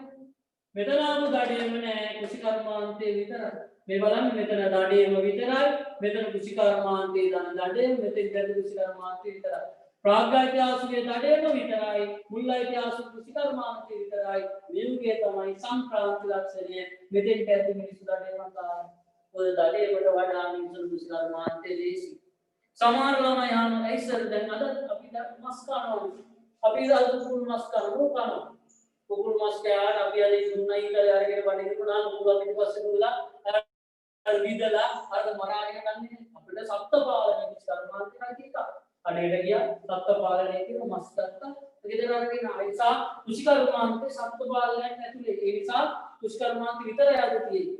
ඊළඟට බලන්න මේ සංචාරක දිවිපෙලෙට මේක තනිකර විස්තර වාසස්ථානයේ මේ බලනායක ලෝආය ධර්මනාට මේ දල්ලාල තුන මෙතෙට යනෝදේ දල්ලාල සම්පූර්ණයෙන්ම නැති වෙලා තනිකර ලෝආයද විතරක් පාවිච්චි කරනවා. ඒ නිසා මේ යුගයේ ඇවිල්ලා කෘෂිකර්මාන්තේ මත පදනම් වෙච්ච යුගයක්. මේ යුගයේදී ඔයගොල්ලෝ ප්‍රධාන කාරණා දෙකක් පාඩම් කරගන්න ඕනේ. ඒ තමයි ධනාවාස ව්‍යාප්තියට බලපාපු සාධක. ධනාවාස ව්‍යාප්තියට බලපෑ සාධක විස්තර කරන්න දැනගෙන තියෙනවා. හරි එතකොට මේ බලන්න පුතා ඒගොල්ලෝ මුල් ඓතිහාසිකයේ මිනිස්සු ජනාවාස ගොඩනගා ගත්තේ මෙන්න මේ කියන තෙත් කලාපයේ නෙවෙයි. ඒගොල්ලෝ වියලි දේශගුණයක් කියන ප්‍රදේශවල තමයි ජනාවාස පිටුවා ගත්තේ. ඒ මොකද ළමයි මේ පැත්තේ තෙත් කලාපයේ වැස්ස හොඳට තිබුණත් මේ පැත්තවල වේ කලාපයේ වැස්ස නැහැ. ඉතින් කෘෂිකර්මාන්ත කරන මිනිස්සු ඇයි මේ වැස්ස නැති පළාතක ජීවත් වෙන්නේ? ඒ ප්‍රධාන හේතුව තමයි පසේ ස්වභාවය. පසේ ස්වභාවය. මොකද්ද මේ පැත්තේ තියෙන පස? රතු දුඹුරු පස.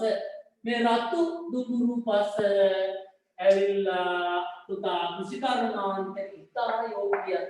එහෙනම් මෙන්න පළවෙනි කාරණේ පසේ ස්වභාවය රතු දුඹුරු පස නිසා තමයි මේ පැත්තේ ජනාවාස උය කරගත්තේ.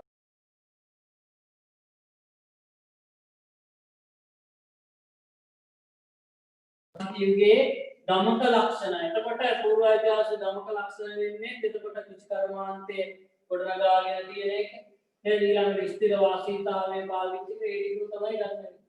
හරි වෙනම අපිට ගමක කියන ලක්ෂණ එහෙම ගන්න බෑ. ස්ථිර වාසී ස්ථිර නිවාස තිබුණා. කෘෂිකාර්මයේ පදනම් වෙච්ච ගම්මාන තිබුණා. ඒගොල්ලන්ගේ ආයුධ පාවිච්චි ඒක තමයි අපිට දෙලදී ගන්න. හොඳයි ඊළඟට රතු දුඹුරු පස නිසා තමයි මේ පැත්තේ ජනාවාස බීකර ගත්ත එකක්. ඊළඟ දෙවෙනි එක ජල වාහනේ. පොඩ්ඩක් අපි තේරුම් ගමු ජල වාහනේ. දැන් කෙනෙක් හිතනවා ඉතින් සර් මේගොල්ලන්ට වතුර නැත්තම් මේ කලාපයේ මේගොල්ලන්ට හරි ලේසි නේද ගඟ දිගේ මේව ජනාවාස පිටුවා ගත්තොත් කියලා. හැබැයි පුතා මේව ගඟ දෙපස ජනාවාස බිහිවෙලා නැහැ. මුල්ලුගේ ජනාවාස බිහිවෙලා තියෙන්නේ ගංගානින්දේට පිටතේ.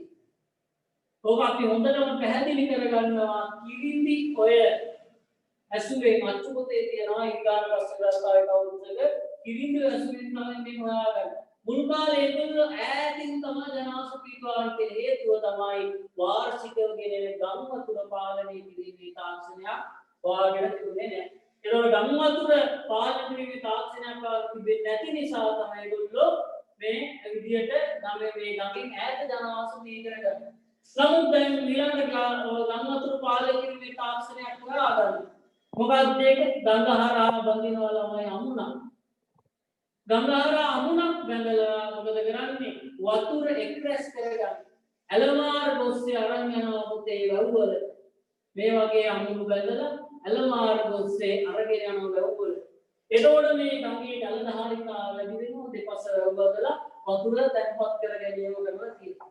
එතකොට ඔයගොල්ලෝ අනිවාර්යෙන් බලා ගන්න ඕනේ මේ වගේ ගොයක් අර අමුණක් බැඳ පළවෙනි රජතුමා කවුද ළමයි? ඉල නාග රජුගේ. ඉල නාග රජුගේ කරේ කිරිඳි ඔය අනස් කරලා අර තිස්සමාරාම වැව ඉදිකිරීම කරලා ඒ තිස්සමාරාම වැව ඉදි කරා. ඊළඟ මේ අමුණ කියන එක හැඳින්වුවේ සෙල්ලිපි වල අවරණ කියන වචනින් බවත් හොඳට මතක තියාගන්න. හරි ඔන්නේ නම් ඒ කාරණා ජල වාහනේ. ඊට පස්සේ වාර්ෂික වර්ෂාපතනය අගය පස්සේ ස්වභාවය මේවා තමයි ජනාවාස ව්‍යාප්තියට බලපෑම.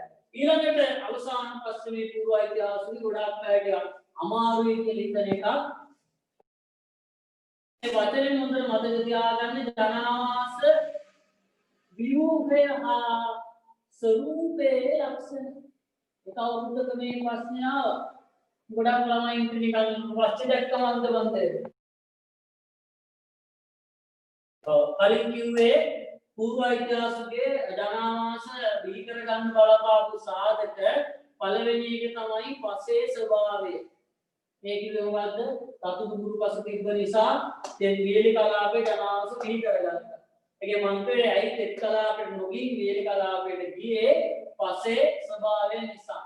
දෙවෙනි එක ජල වාහනේ. ඇයි මුලින් මේගොල්ලෝ ගඟෙන් ඈතට ගියේ? ජල වාහන රටාව ඇතුලේ ගල් වතුර පාලනය කරන තාක්ෂණයක් නොතිබිච්ච නිසා. ඊගොල්ල ළඟට ආවේ පස්සේ ගල් වතුර තාක්ෂණයක් වාගත්ත නිසා. නේද? ඒ නිසා ඊට පස්සේ වාර්ෂික වර්ෂාපතන අගය. වාර්ෂික වර්ෂාපතනයේ අඩු නිසා ඒගොල්ලන් සිද්ධ වුණාම ඊට අනුකූලව ජල සම්පාදන ක්‍රමවේදයක් ඒකේ වචනින්ම මතක තියාගන්න ජනාවාස ව්‍යාප්තිය බලපාපු සාධක. ඊළඟට අපි කතා කරන්නේ ධනාවාස ව්‍යුහය හා ස්වරූපය. දැන් පටලවා ගන්න එපා. මේ වචනේ බලන්න ව්‍යුහය හා ස්වරූපය. පළවෙනි කාරණේ මේ ගංගා විවර ජනාවාස ව්‍යුහයේ පුතේ වැවක් කේන්ද්‍ර කොටගෙන මේ බලන්නකො මේවට කියනවා අපි වාපී ගාම කියලා. වාපී ගාම ව්‍යුහයේ පුතේ ගංගාවේ ළඟ ඉන්න කාලෙද ගංගාවේ ඈත ඉන්න කාලෙද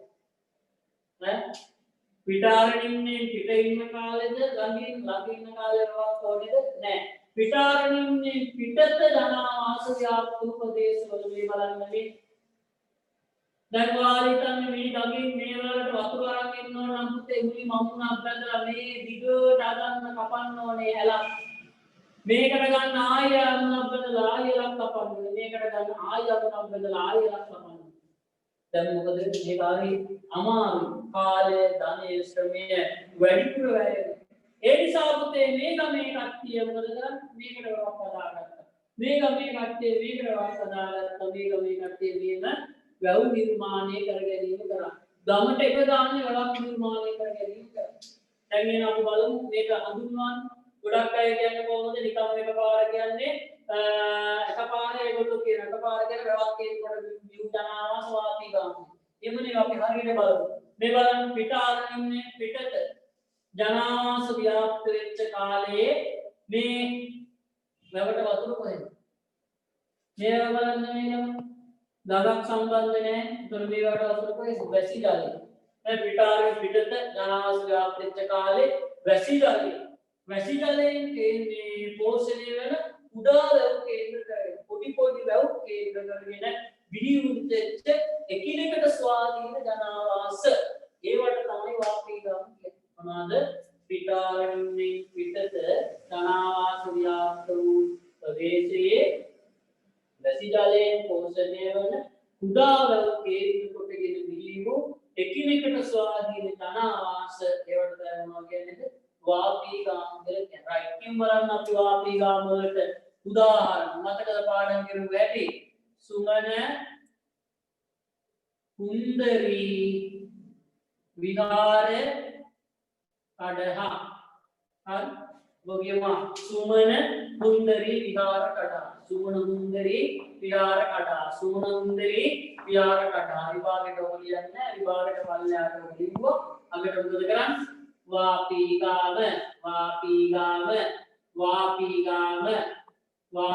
ගාම කියලා ලියන්න. සුමන මුන්දරි විහාර කඩහ වාපී ගාම. ඊළඟට දෙවෙනි කාරණේ වැවක් කේන්ද්‍රවල විහිදෙන එකක්. අනිත් එක තමයි පුතේ කාර්යයන් හා වෘත්ති මත පදනම් වීම. කාර්යයන් හා වෘත්ති මත පදනම් වීම. වෘත්ති මත පදනම් වීම. කාර්ය කසීකාරගාම අදටත් ඉන්න පුතේ ගොවි වැඩිපුර ඉන්න ජනාවාස ඒවට කියනවා කසීකාරගාම. ඊළඟට ගෝපාලගාම හරක් ඇති කරන ගම් අදටත් තියෙනවා. ඒවට කියනවා ගෝපාලගාම. ඊළඟට මණිකාරගාම රත්නපුරේ පැලවඩුල්ලේ අදටත් තියෙන මණික් වැඩිපුර මණිකාරගාම. ඊළඟට කේවට්ටගාම අන්න වේරුව පැත්තේ තියෙන වැඩිපුර මොනවාද? දීවර කටේ කේවට්ටගාම දීවරයන් ජීවත් වෙච්ච ඒවා. ඊළඟට වඩ්ඩකීගාම වඩුවන් මොරටු වගේ පැතිවල තියෙනවා. වඩුවන් වීවෙච්ච ගම්. ඔයගේ ගම් මණ්ඩපස කාර්යයන් අනුව පට්ටාන ගම්, පටුනාසික ගම්, ඊළඟට නියම්ගම් වෙලද ගම්මාන, ඊට පස්සේ ඔලගම් ජනතාවගේ අත්අල්ලද වෙව්ගම්මාන අන්න වගේ කාර්යයන් වෘත්ති මත පදනම් වෙලා ගොඩ නැගිලා තියෙනවා. ඊළඟ තවත් අපිට ලියන්න පුළුවන් පුතේවරණ ආරක්ෂිත අනාරක්ෂිත ගම්මාන. ආරක්ෂිත ගම්මාන කියන්නේ වැටකින් ආරක්ෂා වෙච්ච ගම්. ඒවට කියනවා වැටකින් ආරක්ෂා වෙච්ච ගම් පරික්කිත ගම්. ඊළඟට වැටකින් ආරක්ෂා වූ අනාරක්ෂිත ගම් අපරික්කිත ගම්. ඒ නිසා ඒ විදිහට අපිට ගන්න පුළුවන් තුන්වෙනි එක සමහර ගම් ආරක්ෂිතයි සමහර ගම් අනාරක්ෂිතයි. ඊට පස්සේ තවතුරුතේ පුර කියන්නේ විශාල නාගරික ජනාවාස. නගර නැත්තම් නතර දමත් නගරයක් අතර වූ ජනාවාස මොන වගේ කවුරු කාරණා අපිට ජනාවාස විදුවේ බලා ගන්න පුළුවන්. හොඳයි අපි දැන් බලමු මූල ඓතිහාසිකයන්ගේ ප්‍රශ්න දාන්න.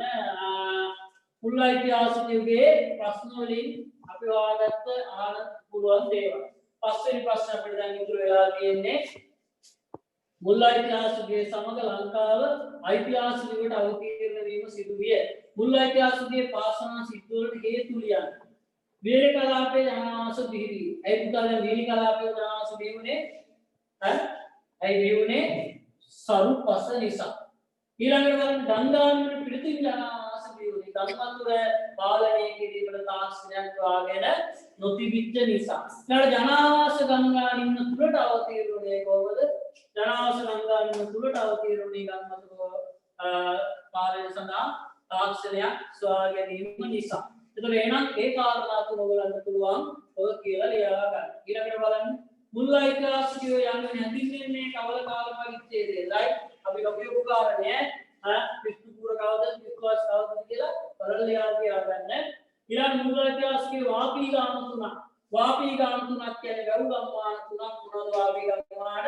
සුමන, මුන්දරි, විහාර, කඩහ. ඊළඟ අපි කතාව ප්‍රශ්න දෙක තියෙන්නේ ධනාවාස ව්‍යාප්ති බලපාපු සාධක පස්සේ සරු බව ඊළඟට මේ පස්සේ ස්වභාවය ඊට පස්සේ දල වහන්නේ ඊළඟට ධනාවාස ව්‍යුහය ස්වરૂපේ ලක්ෂණ වාපී ගම්මාන රූපේ ඉන්නකොටගෙන දීවීම ඊළඟට ආර්යනා වෘත්ති මත පදනම් වීම ආරක්ෂිත අනාරක්ෂිත ගම්මාන පැවතීම විශාල නාගරික ජනවාස පැවතීම ඒ කරුණු කාරණා අපිට ඒකෙන් ගොඩනගා ගන්න පුළුවන්. දැන් එන ඔයගලන්ට මේ දෙවෙනි පාඩමට දාලා අපි උන්න සියලු ප්‍රශ්න සාකච්ඡා කරලා දැන් ඔයගලන්ට පුළුවන් ඕන නම් දැන් මම මේ කියන්නේ බොරුයි කියලා ඔයගලන්ට හිතෙනවා නම් ඔයගල කරන්නේ පාස් පේපර් ටික ගන්න අරගෙන බලන්න 2019 අද දක්වාම ප්‍රශ්න ඔයගලන්ට මේ ඉගෙන ගන්න දැනුමේ කතා කරගන්න පුළුවන් ලියා ගන්න පුළුවන්. ඔයගලන්ට පුළුවන් මේ ඉගෙන ගන්න දැනුම හරහා මේ දේ ගොඩනගා ගන්න. ඒ නිසා අපි මේ කරුණු කාරණා ටික ඔයගොල්ලෝ උඩක් හොඳට ඔළුවට දාගෙන වැඩේ ගෙදරදී පාඩම් කරගන්න. ඔන්න දැන් අපි පන්තියේ මුළු කොටසේ අපි කතා කළේ දෙවෙනි ප්‍රශ්නය. දැන් ඔයගලන්ට ලකුණු 18ක් ලැබෙනවා මේ ප්‍රශ්නේ. 18න් 18ම ගන්න පුළුවන්. මේ ටික හොඳට නැවත පාඩම් කරලා මගේ මේ පොතේ තියෙන කරුණු විස්තර ටිකක් ගන්න. දැන් ළමයින්ට නෝට් ගැටලුවක් නම් ඔයගලන්ට තියෙන මේ පොතේ සම්පූර්ණ මේ ප්‍රශ්න වලට අදාළ උත්තර ටික තියෙනවා. සවිස්තරව ඔයගලන්ට මේ ටික අරගෙන පොඩ්ඩක් හොඳට පාඩම් කරලා ගොඩනගා ගන්න. හරි. දැන් එහෙනම් මොන අපේ පළවෙනි කොටස ඉවරයි. දැන් අපි යනවා ප්‍රශ්න පත්‍රයේ තවත් ආකෘතියක්.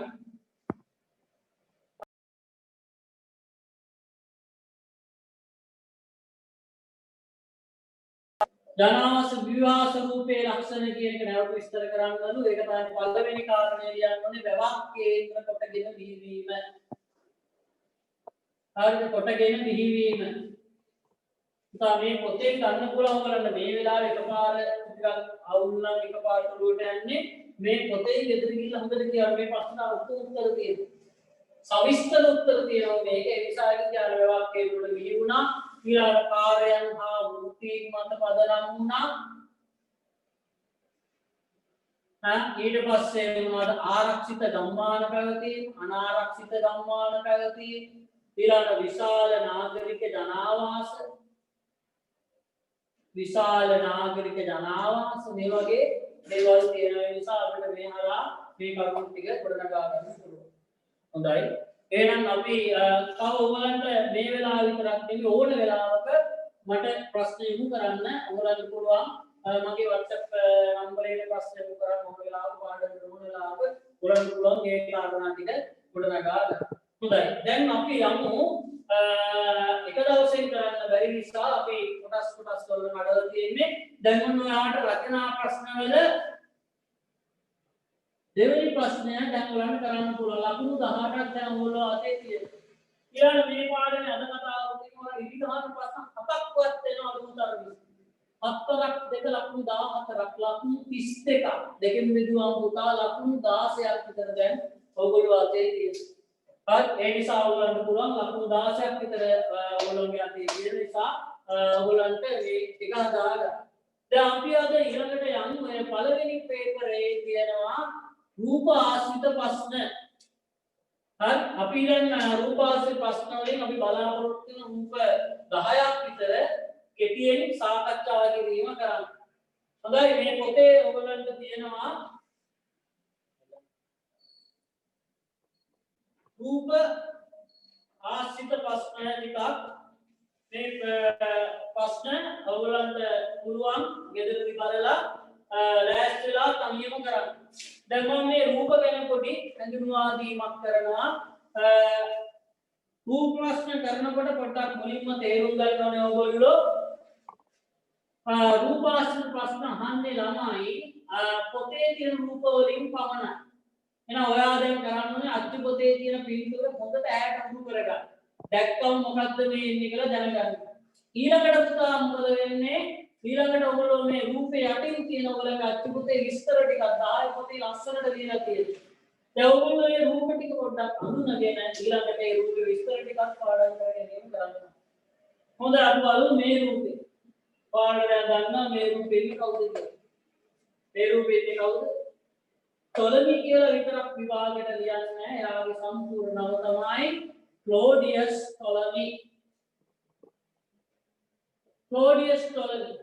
ඊළඟ අහනවා පුතා මෙයා මොන මේ ජාතියේ කුමන ජාතිකයෙක්ද? ඒතර අපි ලියන්නේ හරිම වචනේ තමයි මෙයා ග්‍රීක රෝමානුවෙකි. හවුද? ග්‍රීක රෝමානුවෙකි. එතකොට දැන් ආන්නේ මෙයා ඇයි මෙයා වැදගත් වෙන්නේ?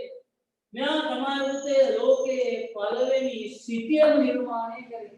ඒ සිටිය මේ ලංකාවත් ඇතුළත් වෙලා තිබුණා. ඒ සිටියේ ලංකාවත් ඇතුළත් වෙලා තිබුණා.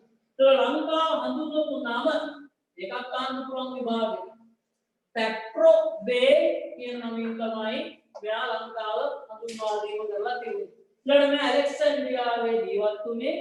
ඊළඟට මෙයා තමයි අපි ඉතිහාසයේ සලකන්නේ ලංකාව පිළිබඳ තොරතුරු දක්වපු නිවැරදිම තොරතුරු දක්වපු විදේශීය ලේඛකයා විදියට. ඒ නිසා මෙයා ගැන අපිට ඒ කරුණු ටික ඔස්සේ තොරතුරු ටික හදා ගන්න පුළුවන්. හරිද? රයිට්. අපි යන් ඊළඟ රූපේ.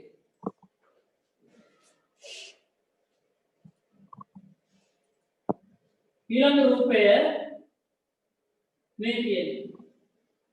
මේ රූපය සෙල් ලිපියක්. මේ සෙල් ලිපිය තමයි පොළොන්නරුව ගල්පොත සෙල් ලිපිය. ගල්පොත සෙල් ලිපිය කරවලා තියෙන්නේ කීර්තිසී නිස්සංක මල්ල. එයා පොළොන්නරු යුගයේ ජීවත් වෙච්ච රජෙක්. ලංකා ඉතිහාසයේ වැඩිම සෙල් ලිපි ප්‍රමාණයක් රචනා කරපු රජා තමයි නිස්සංක මල්ල රජු. ඒ අතරින් යාගේ ප්‍රධාන මූලාශ්‍රයක් තමයි මේ ගල්පොත. මේ ගල්පොත සෙල් ලිපිය ලංකාවේ වැදගත් සෙල් ලිපියක්. ඊට හේතුව මේක තමයි පුතේ ලංකාවේ දීර්ඝතම සෙල් ලිපිය. ලංකාවේ දීර්ඝතම සෙල් ලිපිය තමයි මේ ගල්පොත සෙල් ලිපිය. ටොලමීගේ ග්‍රන්ථය. කලින් ටොලමී ග්‍රන්ථය තමයි භූගෝල ශාස්ත්‍ර ප්‍රවේශය. හරි භූගෝල ශාස්ත්‍ර ප්‍රවේශය තමයි ටොලමී සිල්ලිපි ග්‍රන්ථය. අපි ප්‍රශ්නයක් අහලා තියෙනවා. ඊළඟට අපි යන්නේ මේ ගල්පොතට. ගල්පොත සෙල් ලිපිය ලංකාවේ දීර්ඝතම සෙල් ලිපිය. මේකේ නිස්සංක මල්ල රජුගේ ඊළඟට මේ තිබ කාරණේ තෝරන අපිට කියතයි කාලිංග වංශිකයන්ට රාජ්‍ය උරුමය සඳහා ඇති අයිතිය තමයි මේ සෙල් ලිපිය එයා දක්වලා තියෙන්නේ. හරි මේක දීර්ඝතම සෙල් ලිපිය නිස්සංක මල්ල කියන ලංකාවේ වැඩිම සෙල් ලිපි කරපු රජතුමා. ඒකත් මොදෙන්න විලාට මේක වර්ගයක් විතර ගත්තොත් මේක පුතා පුවරු ලිපි ධනයට අයිති දෙයක්. මොකද්ද පුවරු ලිපි කියන්නේ? මේ බලන්න මෙන්න මේ පුවරුව තුල මෙන්න මේ ආකාරයෙන් තමයි සෙල් ලිපිය රචනා කරන්නේ. හරි මේ ආකාරයට පුවරු සෙල් ලිපිය රචනා කරන්නේ. ඒ නිසා මේකට කියනවා පුවරු ලිපි කියලා. හරි එහෙනම් මතකයි කිසි නිස්සංක මල්ල රජු කරේ පොළොන්නරු යුගයේ රජේ මේක කාලිංග වංශික රජේ අයා පාවිච්චි කරා චක්‍රවර්ති කියන රාජ්‍ය මේ සංකල්පය. ඊට පස්සේ ලංකාව දීර්ඝතම සෙල් ලිපිය කාලිංග වංශිකයන්ට අයිතිය පිළිබඳ මේකේ තොරතුරු සඳහන් වුණා. හොඳයි. right. අපි තුන්වෙනි එකට යමු. මේක මේ තියෙන්නේ මේ බලන්න මේ තියෙන්නේ මොකද්ද? අස්ව හිසක්. මේ තියෙන්නේ මිනිස් රූපයක් මිනිසා. ඒ නිසා අපි මේ කැටයම නම් කරනවා මිනිසා හා අස්ව හිස.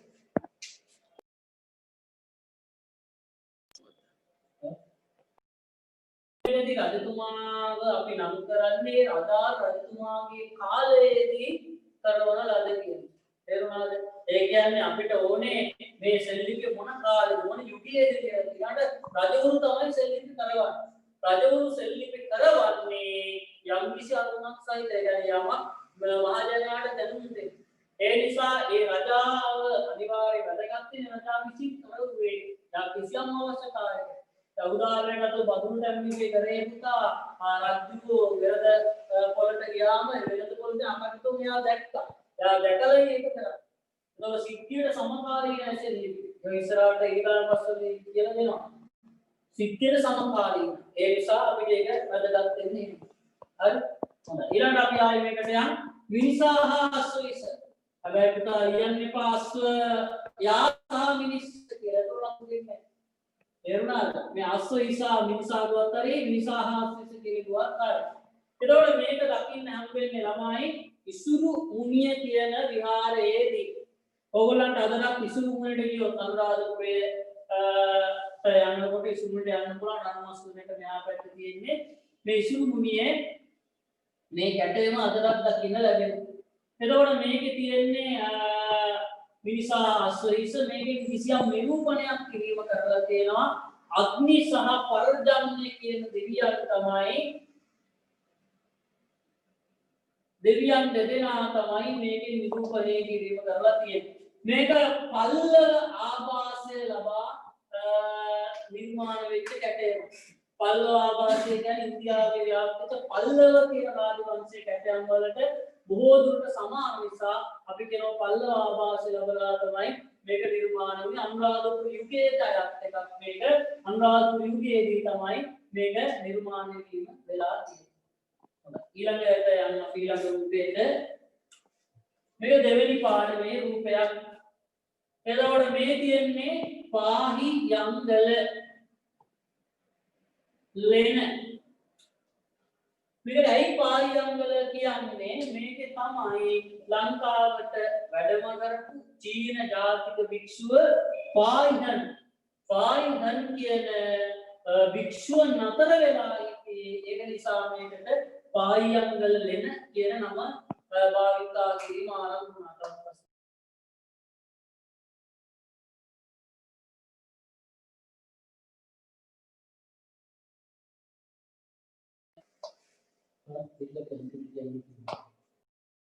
මේ පාහියංගල ලෙන මේක අලුතර දිස්ත්‍රික්කයේ තමයි කියන්නේ. අලුතර දිස්ත්‍රික්කයේ බුලත් සිංහල කියන ගමේ තමයි තියෙන අපිට ටිකක් ළඟ තියෙන තැන. එතකොට මේ පාහියංගල ලෙනින් හම්බෙලා තියෙනවා ප්‍රාග් ඓතිහාසික මානවයාගේ ආහාර රටාව ඊළඟට ඒගොල්ලන් අවමංගල්‍ය චාරිත්‍ර පිළිබඳ තොරතුරු හම්බෙලා තියෙනවා. එතකොට පාහියංගල ලෙනින් අපිට මේගොල්ලන්ගේ අභිචාර විදි ඊළඟට ඒගොල්ලන්ගේ ආහාර රටාව ඒ ආදී කරුණු කාරණා ගන්න පුළුවන්. දැනට මේක කාල නිර්ණය කරලා තියෙන්නේ වසර 38000ක් පැරණි වෙනක් විදියට. ඒ නිසා එකක් පොඩ්ඩක් මතක තියාගන්න. හරි. ඔබ තමයි පාහියංගල වෙන කවුරු දිස්ත්‍රික්කයේ බුලත් සිංහල තියෙන්නේ. ඊළඟට තෙත්කලාපිය ලෙනක්, පාතර තෙත්කලාපිය ලෙනක් මොනවද අවමංගල්‍ය චාරිත්‍ර ආරටාව ආදී පිළිබඳ තොරතුරු අපිට මේකෙන් හොයාගන්න පුළුවන්. ඊළඟ රූපෙට යන්න. ඉසුරුමුනි පෙරමුණේ නිරූපණයේ විභාගයට අදාළ සාමාන්‍ය දැනීමට ඉසුරුමුනි පෙරමුණේ නිරූපණය වෙන්නේ පිළිබඳ නිශ්චිත මතයක් නැහැ. කට්ටියක් කියනවා සාලිය හා අශෝක මාලා කියන දෙන්න නිරූපණය වෙනවයි කියලා. හරිද? තවත් සමානයක යුද්ධයක ගිය සෙබලෙක් යුද්ධ ඉවර වෙලා එනකොට තමන්ගේ පෙම්වතිය හමු වෙනවා. එතකොට තමයි ඒ සෙමලාසා පෙම්වතිය නිරූපණය වෙනවා කියලා තවත් මතයක් තියෙනවා. නියම මතයක් නැහැ. ඕගොල්ලන්ට කාගේ නම් දෙකක් දාගත්ත ප්‍රශ්නයක් නැහැ. හරිද? නිශ්චිත මතයක් නැහැ. හරි. සුළුමුණියේ තමයි තියෙන්නේ පෙළිවල විසා ආශ්‍රයස දිය කෙරෙන ඇතු රජ පවුලේකට එම ආදී දේවල් ඒක සඳහන් වෙනවා. ඊළඟට තවත් වැදගත් රූපයක් මේ අපි කලින් කතා කරපු දෙවිලි පාඩමට අදාළ රූප දෙවිලි පාඩමට අදාළ රූප තමයි මේ වීතියේ පුතා මොකද්ද රංචා මඩම මේක ඇවිල්ලා ඇහුවොත් මේක කුමක්ද කියලා ඇහුවොත් ඔයගොල්ලෝ ලියන්න ඕනේ මැටි ඔරු සුසානයේකි මැටි ඔරු සුසානයේකි ඊළඟට අහනවා මේක හොයාගත්තේ කොහෙන්ද ළමයි රංචා මඩම මුදලා මේ ඉතිරියන්න පුළුවන් රත්නපුර දිස්ත්‍රික්කයේ කොළඹගේ ආර රංචා මඩම රජයේ විද්‍යාල දුන්නේදී එතකොට කොහොමද වෙන්නේ බලන කෙනා තේරුම් ගන්නවා මේ ළමයා සුපිරි ළමයි අර හරියටම ලියන උත්තරේ අර මුදලා රංචා මඩම තව තියෙන්න පුළුවන් ලංකාව. එතන අර ළමයා නිශ්චිතවම ලියලා තියෙනවා. එතකොට උත්තරේ පැහැදිලි. ලකුණු වැඩි කරන්න බෑ මොකක්ද දෙකයි දෙන්නේ නම් බලන කෙනා දැනගන්න ගන්නවා මෙයා හොඳ සුපිරි ළමයෙක් කියලා. ඊළඟට අහන්න පුළුවන් තව මොකද්ද මේක වෙන්නලා මේක පාවිච්චි කරලා තියෙන්නේ මොකටද? මම පාවිච්චි කරලා තියෙන්නේ මිනි ආදාහනය කිරීම ඔන්න මතක තියාගන්න. විභාගයට බලාපොරොත්තු වෙන උත්තරේ මේක භස්මාශය තන්පත් කරන්න වඩා මේක අපි පාවිච්චි කරලා තියෙන්නේ මිනි ආදාහනය කිරීම සඳහා. ඒ නිසා හරි උත්තරේ අපිට ලියන්න වෙන්නේ මිනි ආදාහනය කිරීම සඳහා. ඊළඟට හොයන්න පුළුවන් තව මේකේ තියෙන විද්‍යාත්මක තාක්ෂණය අපි කලින් කතා කරා. මේ බලන්න උසද ශරීරයන් ආකාරයේ ගාමේ විත්‍ය අදලා තියෙනවා. ඊළඟට පොළොවට ලම්බාකාරව අදලා තියෙනවා. සුදුසු මැටි වර්ගයක් තෝරගෙන තියෙනවා. ඊළඟට මේ මැටි නලයක් දාලා තියෙනවා වාතයට වාතය තුදෙන මෙන්න මේක ඇතුලේ විනේ ඇට අටුසා මේ දිනිසා දර දාලා තමයි පිච්චීම කරන. එතකොට වාතය ඇතුලේ තරක් නැහැ. ඒ නිසා තමයි මැටි නලයක් දෙකට පාවිච්චි කරලා තියෙන්නේ. මේ වගේම හම් වෙන තවත් ස්ථානයක් අහුවොත් අල්දුමුල නිකමුල කලොක්කුවාව අන්නේ වගේ ඒවා දාන ස්ථාන දාන්න පුළුවන්. ඊළඟ රූපයට අපි යන් මේක අපේ දෙවෙනි පාඩමට අදාළ රූපයක් මේ තියෙන්නේ මොකද්ද ළමයි පින්තාරු කළ මැටි බඳුනක්. මේ තියෙන්නේ සම්පූර්ණ හම්බෙච්ච බලංකක් පුරා විද්‍යාඥයෝ මොකද කරන්නේ එකට සෙට් කරා මේ විදියට අලවලා බැලුවා මේ විදියට තියෙන්න ඇති. ඊළඟට අපි මේ මෙහා පැත්ත තියෙන්නේ මේකෙම කල්පිත චිත්‍රයක්. මොකද කල්පිත චිත්‍රයක් කියන්නේ පුතා මේක මේ විදියට තියෙන ඇති කියලා හිතලා අදපු රූපයක්. අදපු පින්තූරයක් තමයි මේ තියෙන්නේ. ඒ නිසා මේක ඇවිල්ලා කල්පිත චිත්‍රයක්. හරි ඉදාට මේක හම්බුනේ උග්‍රාන්තා නේවසික ස්ථානයේ ඊළඟට මේක පාවිච්චි කරගත්තු උපකරණයේ සපපෝරුව ඊළඟට මේකේ මොනවාද ඉරියෝදාතුනේ සමමිතික විදියට මේ වගේම බඳුනක් හම්බුණා අල්තුමුල්ල කියන ස්ථානයේ අපිට අන්නේ කපුපිට මේකෙන් හොයා ගන්න පුළුවන්. ඊළඟ රූපෙට යන්න අපි මේක තුන්වෙනි පාඩමේ තිබුණාට දෙවෙනි පාඩමට අදාළයි. මේ තියෙන්නේ සුසාන මේවට කියන්නේ ශිලා මන්දුසා සොහොන්. ශිලා මන්දුසා සොහොන් ඊළඟට ආනෝ මේක මේ දැක්වෙන්නේ මොන ශිලා මන්දුසා සොහොනද කොහේ තියෙන එකද මේක තියෙන ඉබ්බන් කටුව සුසාන භූමියේ තමයි මෙන්න මේ කියන සුසාන භූමිය දකින්න පුළුවන්. ඔයගොල්ලන්ට අදටත් ගියත් මාතලේ දිස්ත්‍රික්කයේ තියෙන්නේ දඹුල්ලට ටිකක් ළඟ දඹුල්ලට ගිහලා ඉතා කෙටි දුරක් ගියාට පස්සේ මේ සුසාන වලට යන්න පුළුවන්. අපි සමහර අවස්ථා ළමයින්ට එක්කගෙන ගිහලා තියෙන මේවා බලන්න ඕගලන්ටත් ගිහලා පවුලේ කට්ටියත් එක්ක බලන්න පුළුවන්. මේ සුසාන මේ විදිහටම ඕගලන්ට අජීව ඇස් දෙකෙන් බලා ගන්න පුළුවන්. ඉබ්බන් කටුවේ මේක තියෙන්නේ මේවා පාවිච්චි කරලා තියෙන මිනි ආදාන භස්මාවශේෂ තැන්පත් කිරීමට මේක දාලා තියෙන්නේ. ඊළඟට ඕගොල්ලෝ බලන්න මේවා පාවිච්චි කරේ කවුද? ලංකාවේ ප්‍රභූ පන්තියේ වචනයක් කියනවා අපි කවුරුද කියලාද? පරුමකවරු කියලා. ඒතකොට මේවා පරුමකවරු පාවිච්චි කළ දේ තමන්ගේ මිනි තැන්පත් කිරීම මේ වස්මාංශය තැන්පත් කිරීම සඳහා තමයි පාවිච්චි කරන්නේ. මේ වගේ තව ස්ථානයක් තානවා මොනවද? ගලේ නුදු වැටි ගල් පොත්ත යාපාවල් ගල් සෝන් කනත් ඒවල තියෙන්නේ ශිලා මන්දු සාමයි. මේක අයිති මොන යුගයකද කියලා ඇහුවොත් පූර්ව ඓතිහාසික ක්‍රිස්තුපුර 4500 අතර කාලය කියලා කියන්නත් පුළුවන්. ඊළඟ කියන්නේ මේක තිබ්බම් කටුවේ හම්බෙච්ච එකක්. මේ තියෙන්නේ කොරනේලියන් මාලය. මේ මාලයට අවශ්‍ය පබළු මේ පබළු ලංකාවේ නෙමෙයි ඊට සමාන පබළු හම්බෙලා තියෙන ඉන්දියාවේ ගුජරාට ප්‍රාන්තයේ. එතකොට මේ පබළු විදේශ වලින් ආනයනය කරපු පබළු කියලා තමයි සලකන්නේ. මේකත්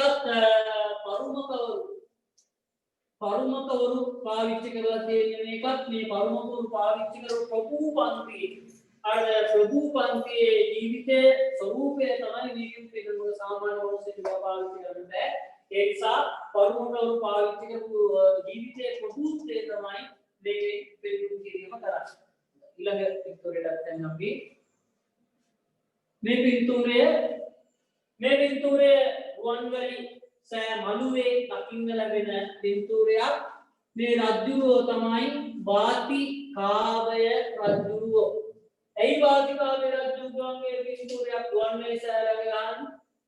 න්යාට රුවන්වැලි සෑට පොඩි සම්බන්ධයක් තියෙනවා. සම්බන්ධය තමයි රුවන්වැලි සෑට පූජාව පවත්වන්න අලංකාරයට රෝමයෙන් පබළු ගෙන්වා ගැනීම කරා දූත පිරිසක් යවලා රෝමයට. ඒ නිසා මෙතුමා රුවන්වැලි සෑයට සම්බන්ධයි. ඒ නිසා රුවන්වැලි සෑ මළුවේ මෙයාගේ පින්තූරයක් නිර්මාණය කිරීම කරලා තියෙනවා. ඊළඟ පින්තූරයට යන්න අපි මෙන්න මේක කවුරුද කාවා ඕලෙවල් විභාගයේට මේ තියෙන ශිව දේවාලයක් මේ තියෙන්නේ. මේ ශිව දේවාලය කියන්නේ ලංකාව යටත් කරගත්ත චෝලයක්. හරි චෝල කියන්නේ ඉන්දියාවේ තිබ්බ අධිරාජ්‍යයක්. ඒ අධිරාජ්‍ය දකුණු ඉන්දියානු අධිරාජ්‍යයක්. ඒ දකුණු ඉන්දියා අධිරාජ්‍යයේ හිටපු චෝලයෝ ලංකාව අල්ලගත්තා. ඊට පස්සේ ඒගොල්ලෝ චෝල සංස්කෘතිය ලංකාව තුළ නිර්මාණය කිරීම කරා. මේගොල්ලන්ගේ ආගම දෙමළ කට්ටිය නිසා හින්දු ආගම. ඒ නිසා මේ දේවාලය හින්දු ආගමට අයිති දේවාලයක්.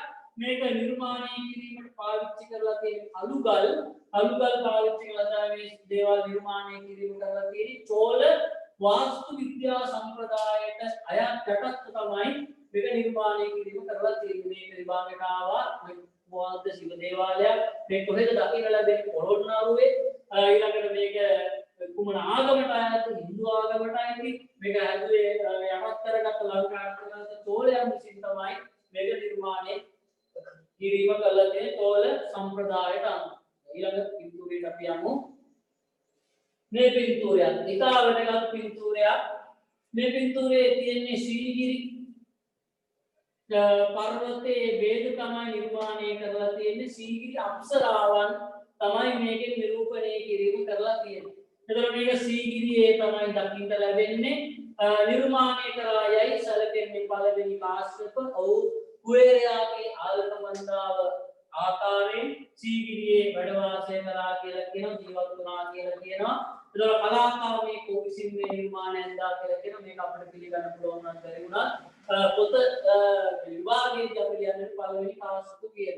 ඊළඟට මේකෙන් නිර්මාණය වෙන පෙන්නන දේවල්. ඒතර මහාචාර්ය සෙනරත් පරණවිතාන මහත්තයා කියනවා මේකේ තියෙනවා චිත්‍ර වර්ග දෙකක්. නිල් පැහැති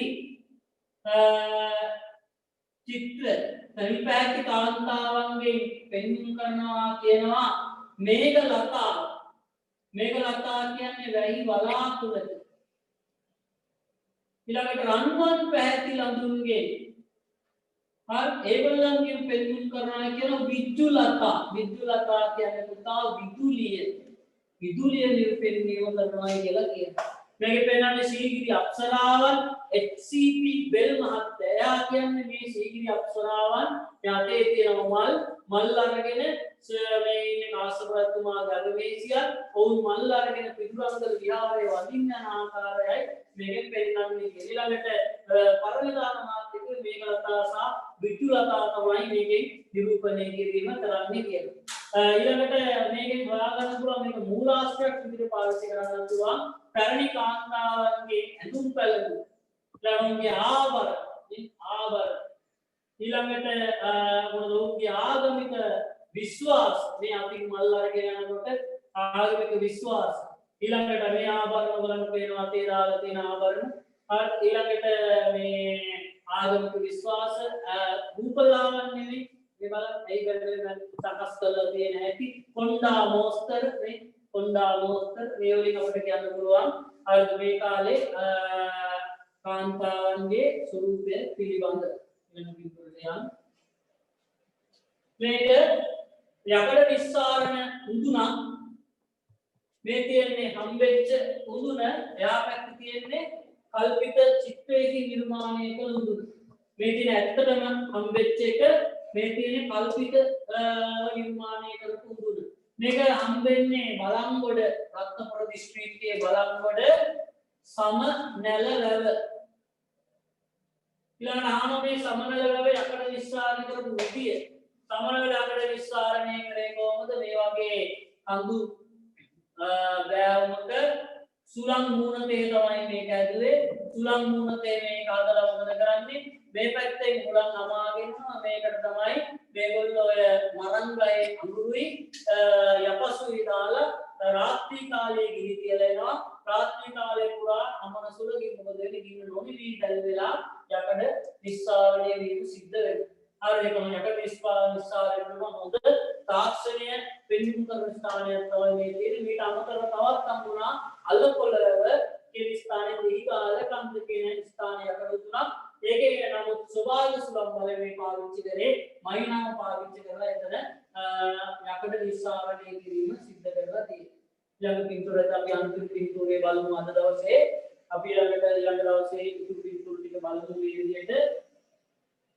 මේ තියෙන්නේ රුවන්වැලි මේ මල්වතු හොය අරහා ඉදි කරන ලද ගල් පාලමක් මේක හදුවේ මොනෝය ආරාධ කියන මල්වතු ආරා මේවා අයිති වෙන්නේ පුතා ලංකාවේ වාස්තු විද්‍යාත්මක තාක්ෂණය පෙන්වුම් කරද්දී වාස්තු විද්‍යාත්මක ගොඩනැගිලි නිර්මාණය කිරීමේ තාක්ෂණය මේක ගල් පාලමක් ඒකම බලන්න නේද ඉතා නිර්මාණාත්මක විදිහට ගල් වලින් පාලමක් හදලා තියෙනවා මට සිදු කරලා ගල් එක එක ආකාර නිර්මාණය කළා මේ වගේ ගල් කුළුණු පිටින් එන්නේ නැහැ ඒ නිසා මේවා ඒ විදිහට නිර්මාණය කිරීම කරලා තමයි හදලා තියෙන්නේ මල්වතු ආරායන තමයි මේක නිර්මාණය කිරීම කරලා තියෙනවා දැන් අපි අද පින්තූර කීපයක් සාකච්ඡා කිරීම කළා දැන් වලට තියෙන්නේ ඒ රූප ආශ්‍රිත ප්‍රශ්න ටික හදාගන්න තොරනගා ගන්න දැන් වලට ලියාගත්ත තොරතුරු උත්තර හරියට බලන්න බලන්න පන්තිදී අපි ආයෙ නැවත ප්‍රශ්න උත්තර සාකච්ඡා කිරීම කරනවා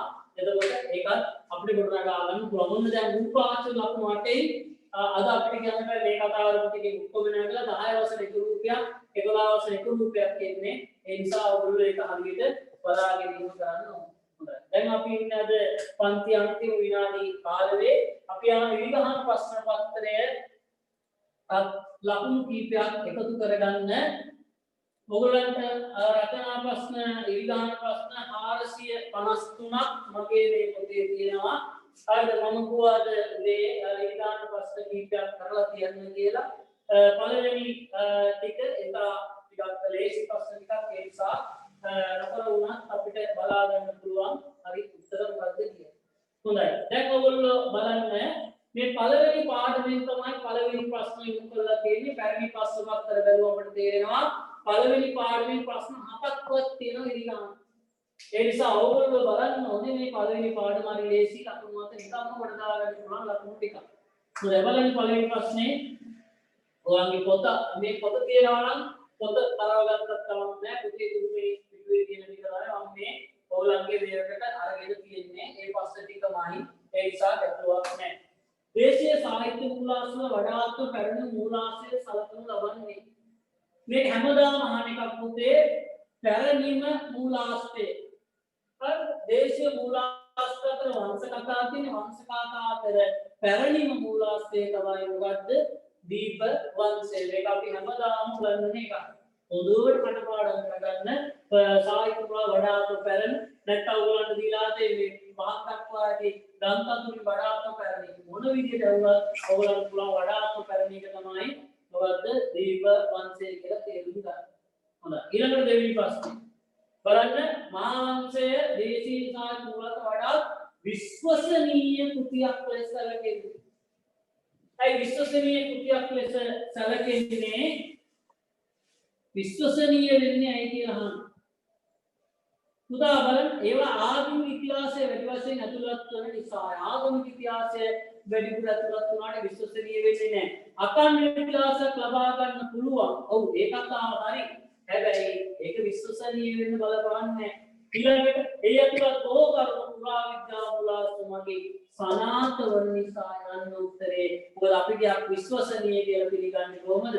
ඒ සාහිත්‍ය මුලාස්තුරු තොරතුරු පුරා විද්‍යා මුලාස්තුවලින් සනාත කරගන්න. එනම් තුන්වෙනි උත්තරේ තමයි ඕනේ කරුණු පුරා විද්‍යාත්මකව සනාත වන නිසා. ඒ ඇතුළත් තොරතුරු විද්‍යාවේ සමකාලීන නිසා නැහැ. සාහිත්‍ය මූලාශ්‍ර සමකාලීන වෙන්නේ නැහැ.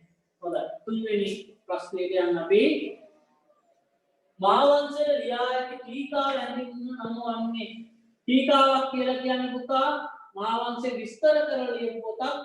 ඒක ලියුනේ මහාවංශය ලියලා සතවර්ෂ 8ක විතර පස්සේ මහානාම කියන ආඳුර නමක් තමයි ලියලා තියෙන්නේ. මොකද මහාවංශයේ ටීකා ආඳුර නම වංශත්පකාසනීය එකක් හොඳට කටපාඩම් කරගන්න. වංශත්පකාසනීය තමයි මහාවංශ ටීකාව හඳුන්වන නම වන්නේ.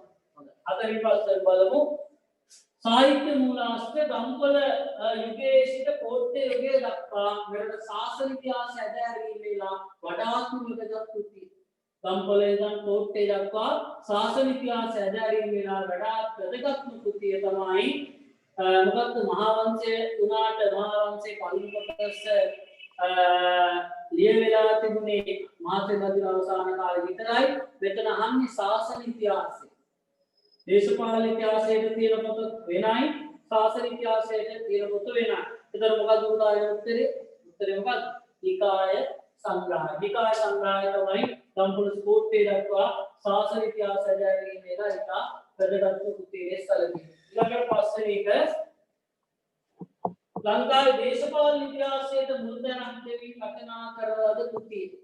දැන් ඒතර නිකාය සංග්‍රහයේ තියෙන ආගමික තොරතුරු දේශපාලන ඉතිහාසයේ ගම්පොළ සිට කොට්ටේ දක්වා දේශපාලන ඉතිහාසවල තොරතුරු ලබන ප්‍රධාන මූලාශ්‍රය තමයි මොකක්ද? රාජාවලියේ තියෙන්නේ ලංකාව රජවරුන් සහ ඔවුන්ගේ පිළිවෙල සහ ඔවුන්ගේ කාලය තුල වෙච්ච වැදගත් සංසිද්ධීන් තමයි රාජාවලිය කියන පොතේ අන්තර්ගත වෙලා තියෙන්නේ. හොඳයි. ඊළඟට බලමු අපි තම අත්දැකීම් ඇසුරෙන් ලංකාව පිළිබඳ තොරතුරු සපයන ලද චීන ජාතික භික්ෂුව තම අත්දැකීම් ඇසුරේ මොකද ළම අත්දැකීම් ඇසුරෙන් කියන්නේ ලංකාවට ආපු අය. ලංකාවට එන්න ඕනේ තමන්ගේ අත්දැකීමක් කරගන්න. ලංකාවට ඇවිල්ලා ලංකාව උතුරු ලබා චීන ජාතික භික්ෂුව අපි කලින් කතා කරා පැටලෙනවා මතක තියාගන්න. මොකද පායියන් ගලලෙන පායියන් හාමුදුරුවෝ ඇවිල්ලා නතර වෙච්ච නිසා තමයි අපි පායියන් ගල කියන්නේ නම් ලංකාවට ආපු පායියන් භික්ෂුව නිසා පායියන් වෙනොත්තරේ මේ ඔක්කොම චීන ජාතිකයෝමයි යුන් සෑන් ඉක්සින් හු ඒවෝ තව ඉතියා ඕජුකුවා මේ වගේ කට්ටිය චීන ජාතික ලේඛකයන් ලංකාවට ඇවිල්ලා තියෙන පායියන් සෞත්‍රයේ පායියන් ආමුදුයි.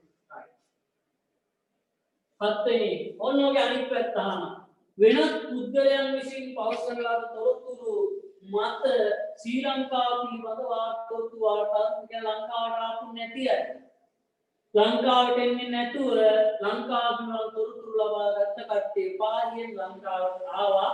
රිබේරෝ කියන්නේ මොන ජාතිකයේද ළමයි? තුතුගීසි ජාතිකයෙක් ලංකාවට ආවා. පිලිප්පස් බැල්දියස් ලන්දේසි ජාතිකයෙක් ලංකාව පුරාවෘත්තයේ කියන පොත ලිව්වා. පෞරෝස් පියතුමා ලියන පොතක්. ඒ පොතේ නම ලංකාදීපත්‍ය.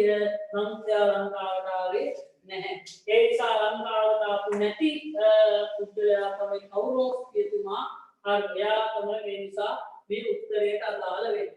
ඊළඟට අටවෙනි එකත් අන්න මේ ගිතා වැදගත් දවසක් අධිකාරණ ප්‍රශ්නයක් අද දවසේ මේක වටිනවා මොකද අද වගේ දවසක තමයි ලංකාවේ දෙවිල් රාජසිංහ රජුගේ කාලේ ලංකාවට ආව සිරකරුවෙකු ලෙස නැව මුදුපත් වෙලා නැව රතුනාටු රස වෙලා ලංකාවට ආව මේ පුද්ගලයා ඒ පුද්ගලයා තමයි කවුද රොබර්ට් නොක්ස් නැවත තමන්ගේ රට බලා ගියේ අවුරුදු ගානක් ලංකාවේ ඉඳලා අද වගේ දවසක ඒ නිසා ඉතා වැදගත් වෙනවා අද දවස මෙගස්තනීස් කියන්නේ ග්‍රීක ජාතිකයේ ත්‍යාගපොත තමයි ඉන්දිකා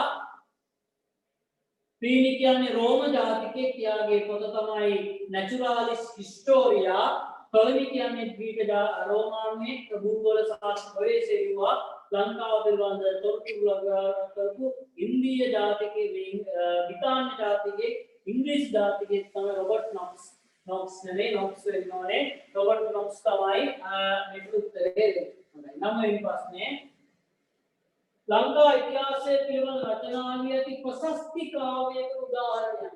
මොකද ප්‍රශස්ති කියන්නේ රජවරුන්ගේ ගුණ වර්ණනා කරලා ලියන ලද පොත්.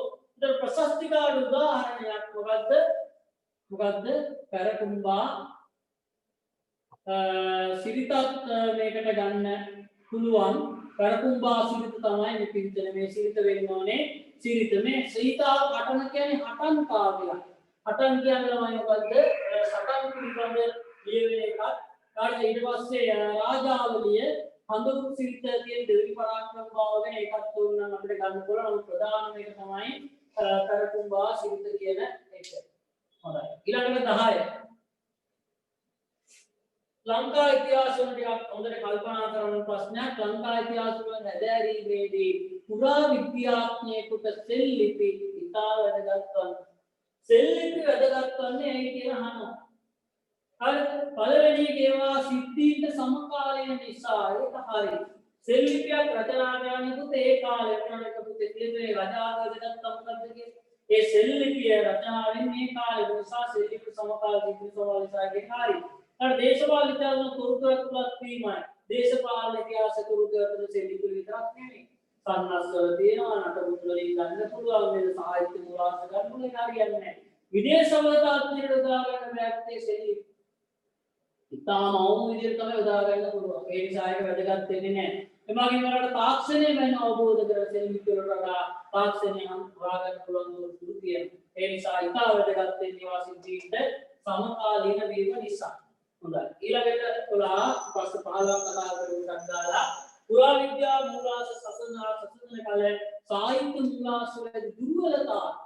සාහිත්‍ය මූලාශ්‍රයේ තියෙන දුර්වලතාවය මොකක්ද කියලා. ඒවා සිද්ධීන්ට සමකාලීන වීම. ඒක සාහිත්‍ය මූලාශ්‍රවල තියෙන කොහොමත්ම නැති එක. සාහිත්‍ය මූලාශ්‍ර සිද්ධීන්ට සමකාලීන නැහැ. සංශෝධනය කළ නොහැකි වීමයි සංශෝධනය කරන්න පුළුවන් ළමයි. මොකද මේ සංශෝධනය කරන්න පුළුවන් සාහිත්‍ය වල පිටපත් කරද්දී වෙනස් වීම සිද්ධ වෙනවා. ඊළඟට පුද්ගලානුබද්ධ රචනාවේ ඉඩකඩ වැඩි වීම. පුද්ගලානුබද්ධ රචනා වෙන්න පුළුවන් ඒ ඉඩකඩ වැඩි වීමයි අකණ්ඩ ඉතිහාසයක් ඒ වගේ ලබාගත කාර්යවල පස්සේ පොඩි ප්‍රශ්නයක් තියෙනවා වෙන්නේ. පුරාවිද්‍යා මූලාශ්‍ර සසඳන කල සාහිත්‍ය මූලාශ්‍රයන් වල දුර්වලතාවක සැලකිය දෙන්න එන්නෝනේ දුර්වලතාවක් නෙමෙයි ප්‍රබල ලක්ෂණය කියලා එන්නෝනේ. එතකොට ප්‍රබල ලක්ෂණයක් තමයි පුරා විද්‍යා මූලාශ්‍ර වල අසරිත දුර්වලතාවය තමයි මොකක්ද? පුරා විද්‍යා මූලාශ්‍ර දුර්වලතාවයේ අඛණ්ඩ ඉතිහාසයක් ලබාගත නොහැකි වීම. පුරා විද්‍යා මූලාශ්‍රයේ අඛණ්ඩ ඉතිහාසයක් ගන්න බෑ. අඛණ්ඩ ඉතිහාසයක් ගන්න පුළුවන් සාහිත්‍ය මූලාශ්‍ර වලින් විතරයි. ඒක දුර්වලතාවය ඔක්කොම හොඳ ඒවා. හරිද? සිද්ධීන සමකාලීන සංශෝධනය කරන්න බෑ. සෙල්ලි පෙදාගාපු දිනුන අදලත් ඒ නිසා.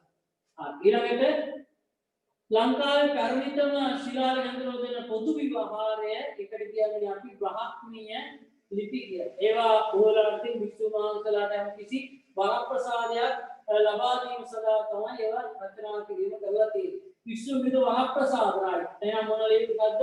ලෙන් ලිපි. ලෙන් ලිපි හදලා තියෙන්නේ ලියලා තියෙන්නේ විසුණු වහන්සේලාට කිසියම් වරප්‍රසාදයක් ලබා දීම සටහන් කරා. ඊළඟට ලංකාවත් වයින්දික ඉන්දියාවත් අතර සිදු වෙනදාම් වල තොරතුරු අතර ඉන්දිකා කෘතියේ කතුවරයා තමයි මෙගස්ත නීෂා දීක ජාතිකයේ ඉන්දියාවේ මෞර්ය යුගයේ ඉදිරිපිට තානාපතිවරයා එයා තමයි මේ පොත මේ රචනා කිරීම කරලා තියෙන්නේ. ඊළඟ සෙල්ලිපි රචනා කිරීමේ තත්කාලීන අරමුණක් සෙල්ලිපි රචනා කිරීමේ ප්‍රධාන අරමුණක් තමයි මොකක්ද?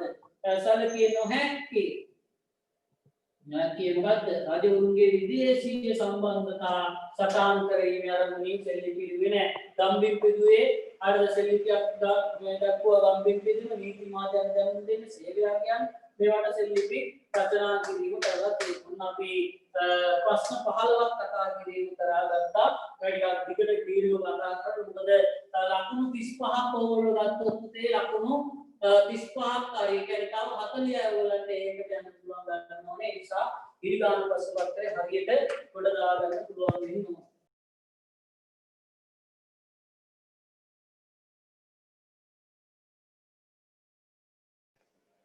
පුරාවිද්‍යා මූලාශ්‍ර සසඳන කල සාහිත්‍ය මූලාශ්‍ර දුර්වලතාවය නැහැ. පුද්ගලානුපතව ලියවෙන්නේ නැහැ පුරාවිද්‍යාත්මක මූලාශ්‍ර. ඒ කියන්නේ එක් එක්කෙනාට ඕනෝ විදිහට ලියන්න බෑ. දැන් මහාවංශයේ ලිව්වේ මොකද්ද මහානාම හම්බුනේ පෞද්ගලිකරුණක් එකද මේ මහාවිහාර උදව් ගෲපයට වැඩිපුර ප්‍රශ්න විස්තර කරා අනිත් අය මේ විතර අවස්ථාවක් ලබා දුන්නේ නැහැ. අඛණ්ඩ ඉතිහාසයක් කොයිම විදියකින්වත් සෙල්ලිපි වලින් ගන්න බෑ. ඒක ප්‍රධාන දුරදාර සෙල්ලිපි. දැන් ගොඩාක් නිවැරදි සෙල්ලිපි කියන ප්‍රශ්න අඛණ්ඩ ඉතිහාසයක් මොකද ලංකාවේ හැම රජතුමා මේක දිගට පිළිවෙලට සෙල්ලිපි ගන්න නැහැ කියලා කිව්වා.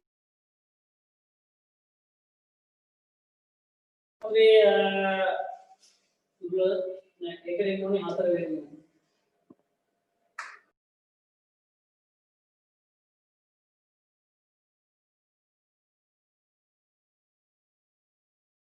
සසඳන කල සාහිත්‍ය මූලාශ්‍ර දුර්වලතාවය. සෝරි පොඩ්ඩක් හයි වෙනවා. පුරාවිද්‍යාලයේ මෙතන තියෙන සාහිත්‍ය මූලාශ්‍ර දුර්වලතාවය එතකොට තුන්වෙනි එකේ ඉන්නවා. පුද්ගලානුබද්ධ රචනා කිරීමට කඩ වැඩි මොකද සාහිත්‍ය මූලාශ්‍රවල මේක දුර්වලතාවයක් නෙමෙයි අකණ්ඩ කඩුනාමට මේ සාහිත්‍ය මූලාශ්‍ර දුර්වලතාවය ආන්නේ සාහිත්‍ය මූලාශ්‍ර දුර්වලතාවය තමයි පුද්ගලානුබද්ධ රචනා වෙන්න පුළුවන්. මොකද මේක හොඳ ලක්ෂණයක්. පුරාවිද්‍යා මූලාශ්‍ර දුර්වලතාවය තමයි අකණ්ඩ ඉතිහාසයක් තොරතුරු ලබා ගැනීමට හැකි හොඳයි දරුව ආපු එක්කෙනා හොඳට අවධානයෙන් අවබෝධයෙන් ආගෙන ඉඳලා තියෙනවා. හොඳයි මේ වගේ ප්‍රශ්න ඔයගොල්ලන් තියෙනවා නම් මට ඕන වෙලාවක අහන්න. ඒකවල මට පුළුවන් ඒ ගැන අරුණු බලලා මෙහෙම කරගන්න. හොඳයි එහෙනම් අපි අදට මේක නවත්තනවා. ඊට කලින් ඔයගොල්ලන්ට දිනපතා දැන් මේ වෙලාවට කොවිඩ් ප්‍රශ්න ඉවර වෙනකම් මේ ඔන්ලයින් පන්ති යනවා.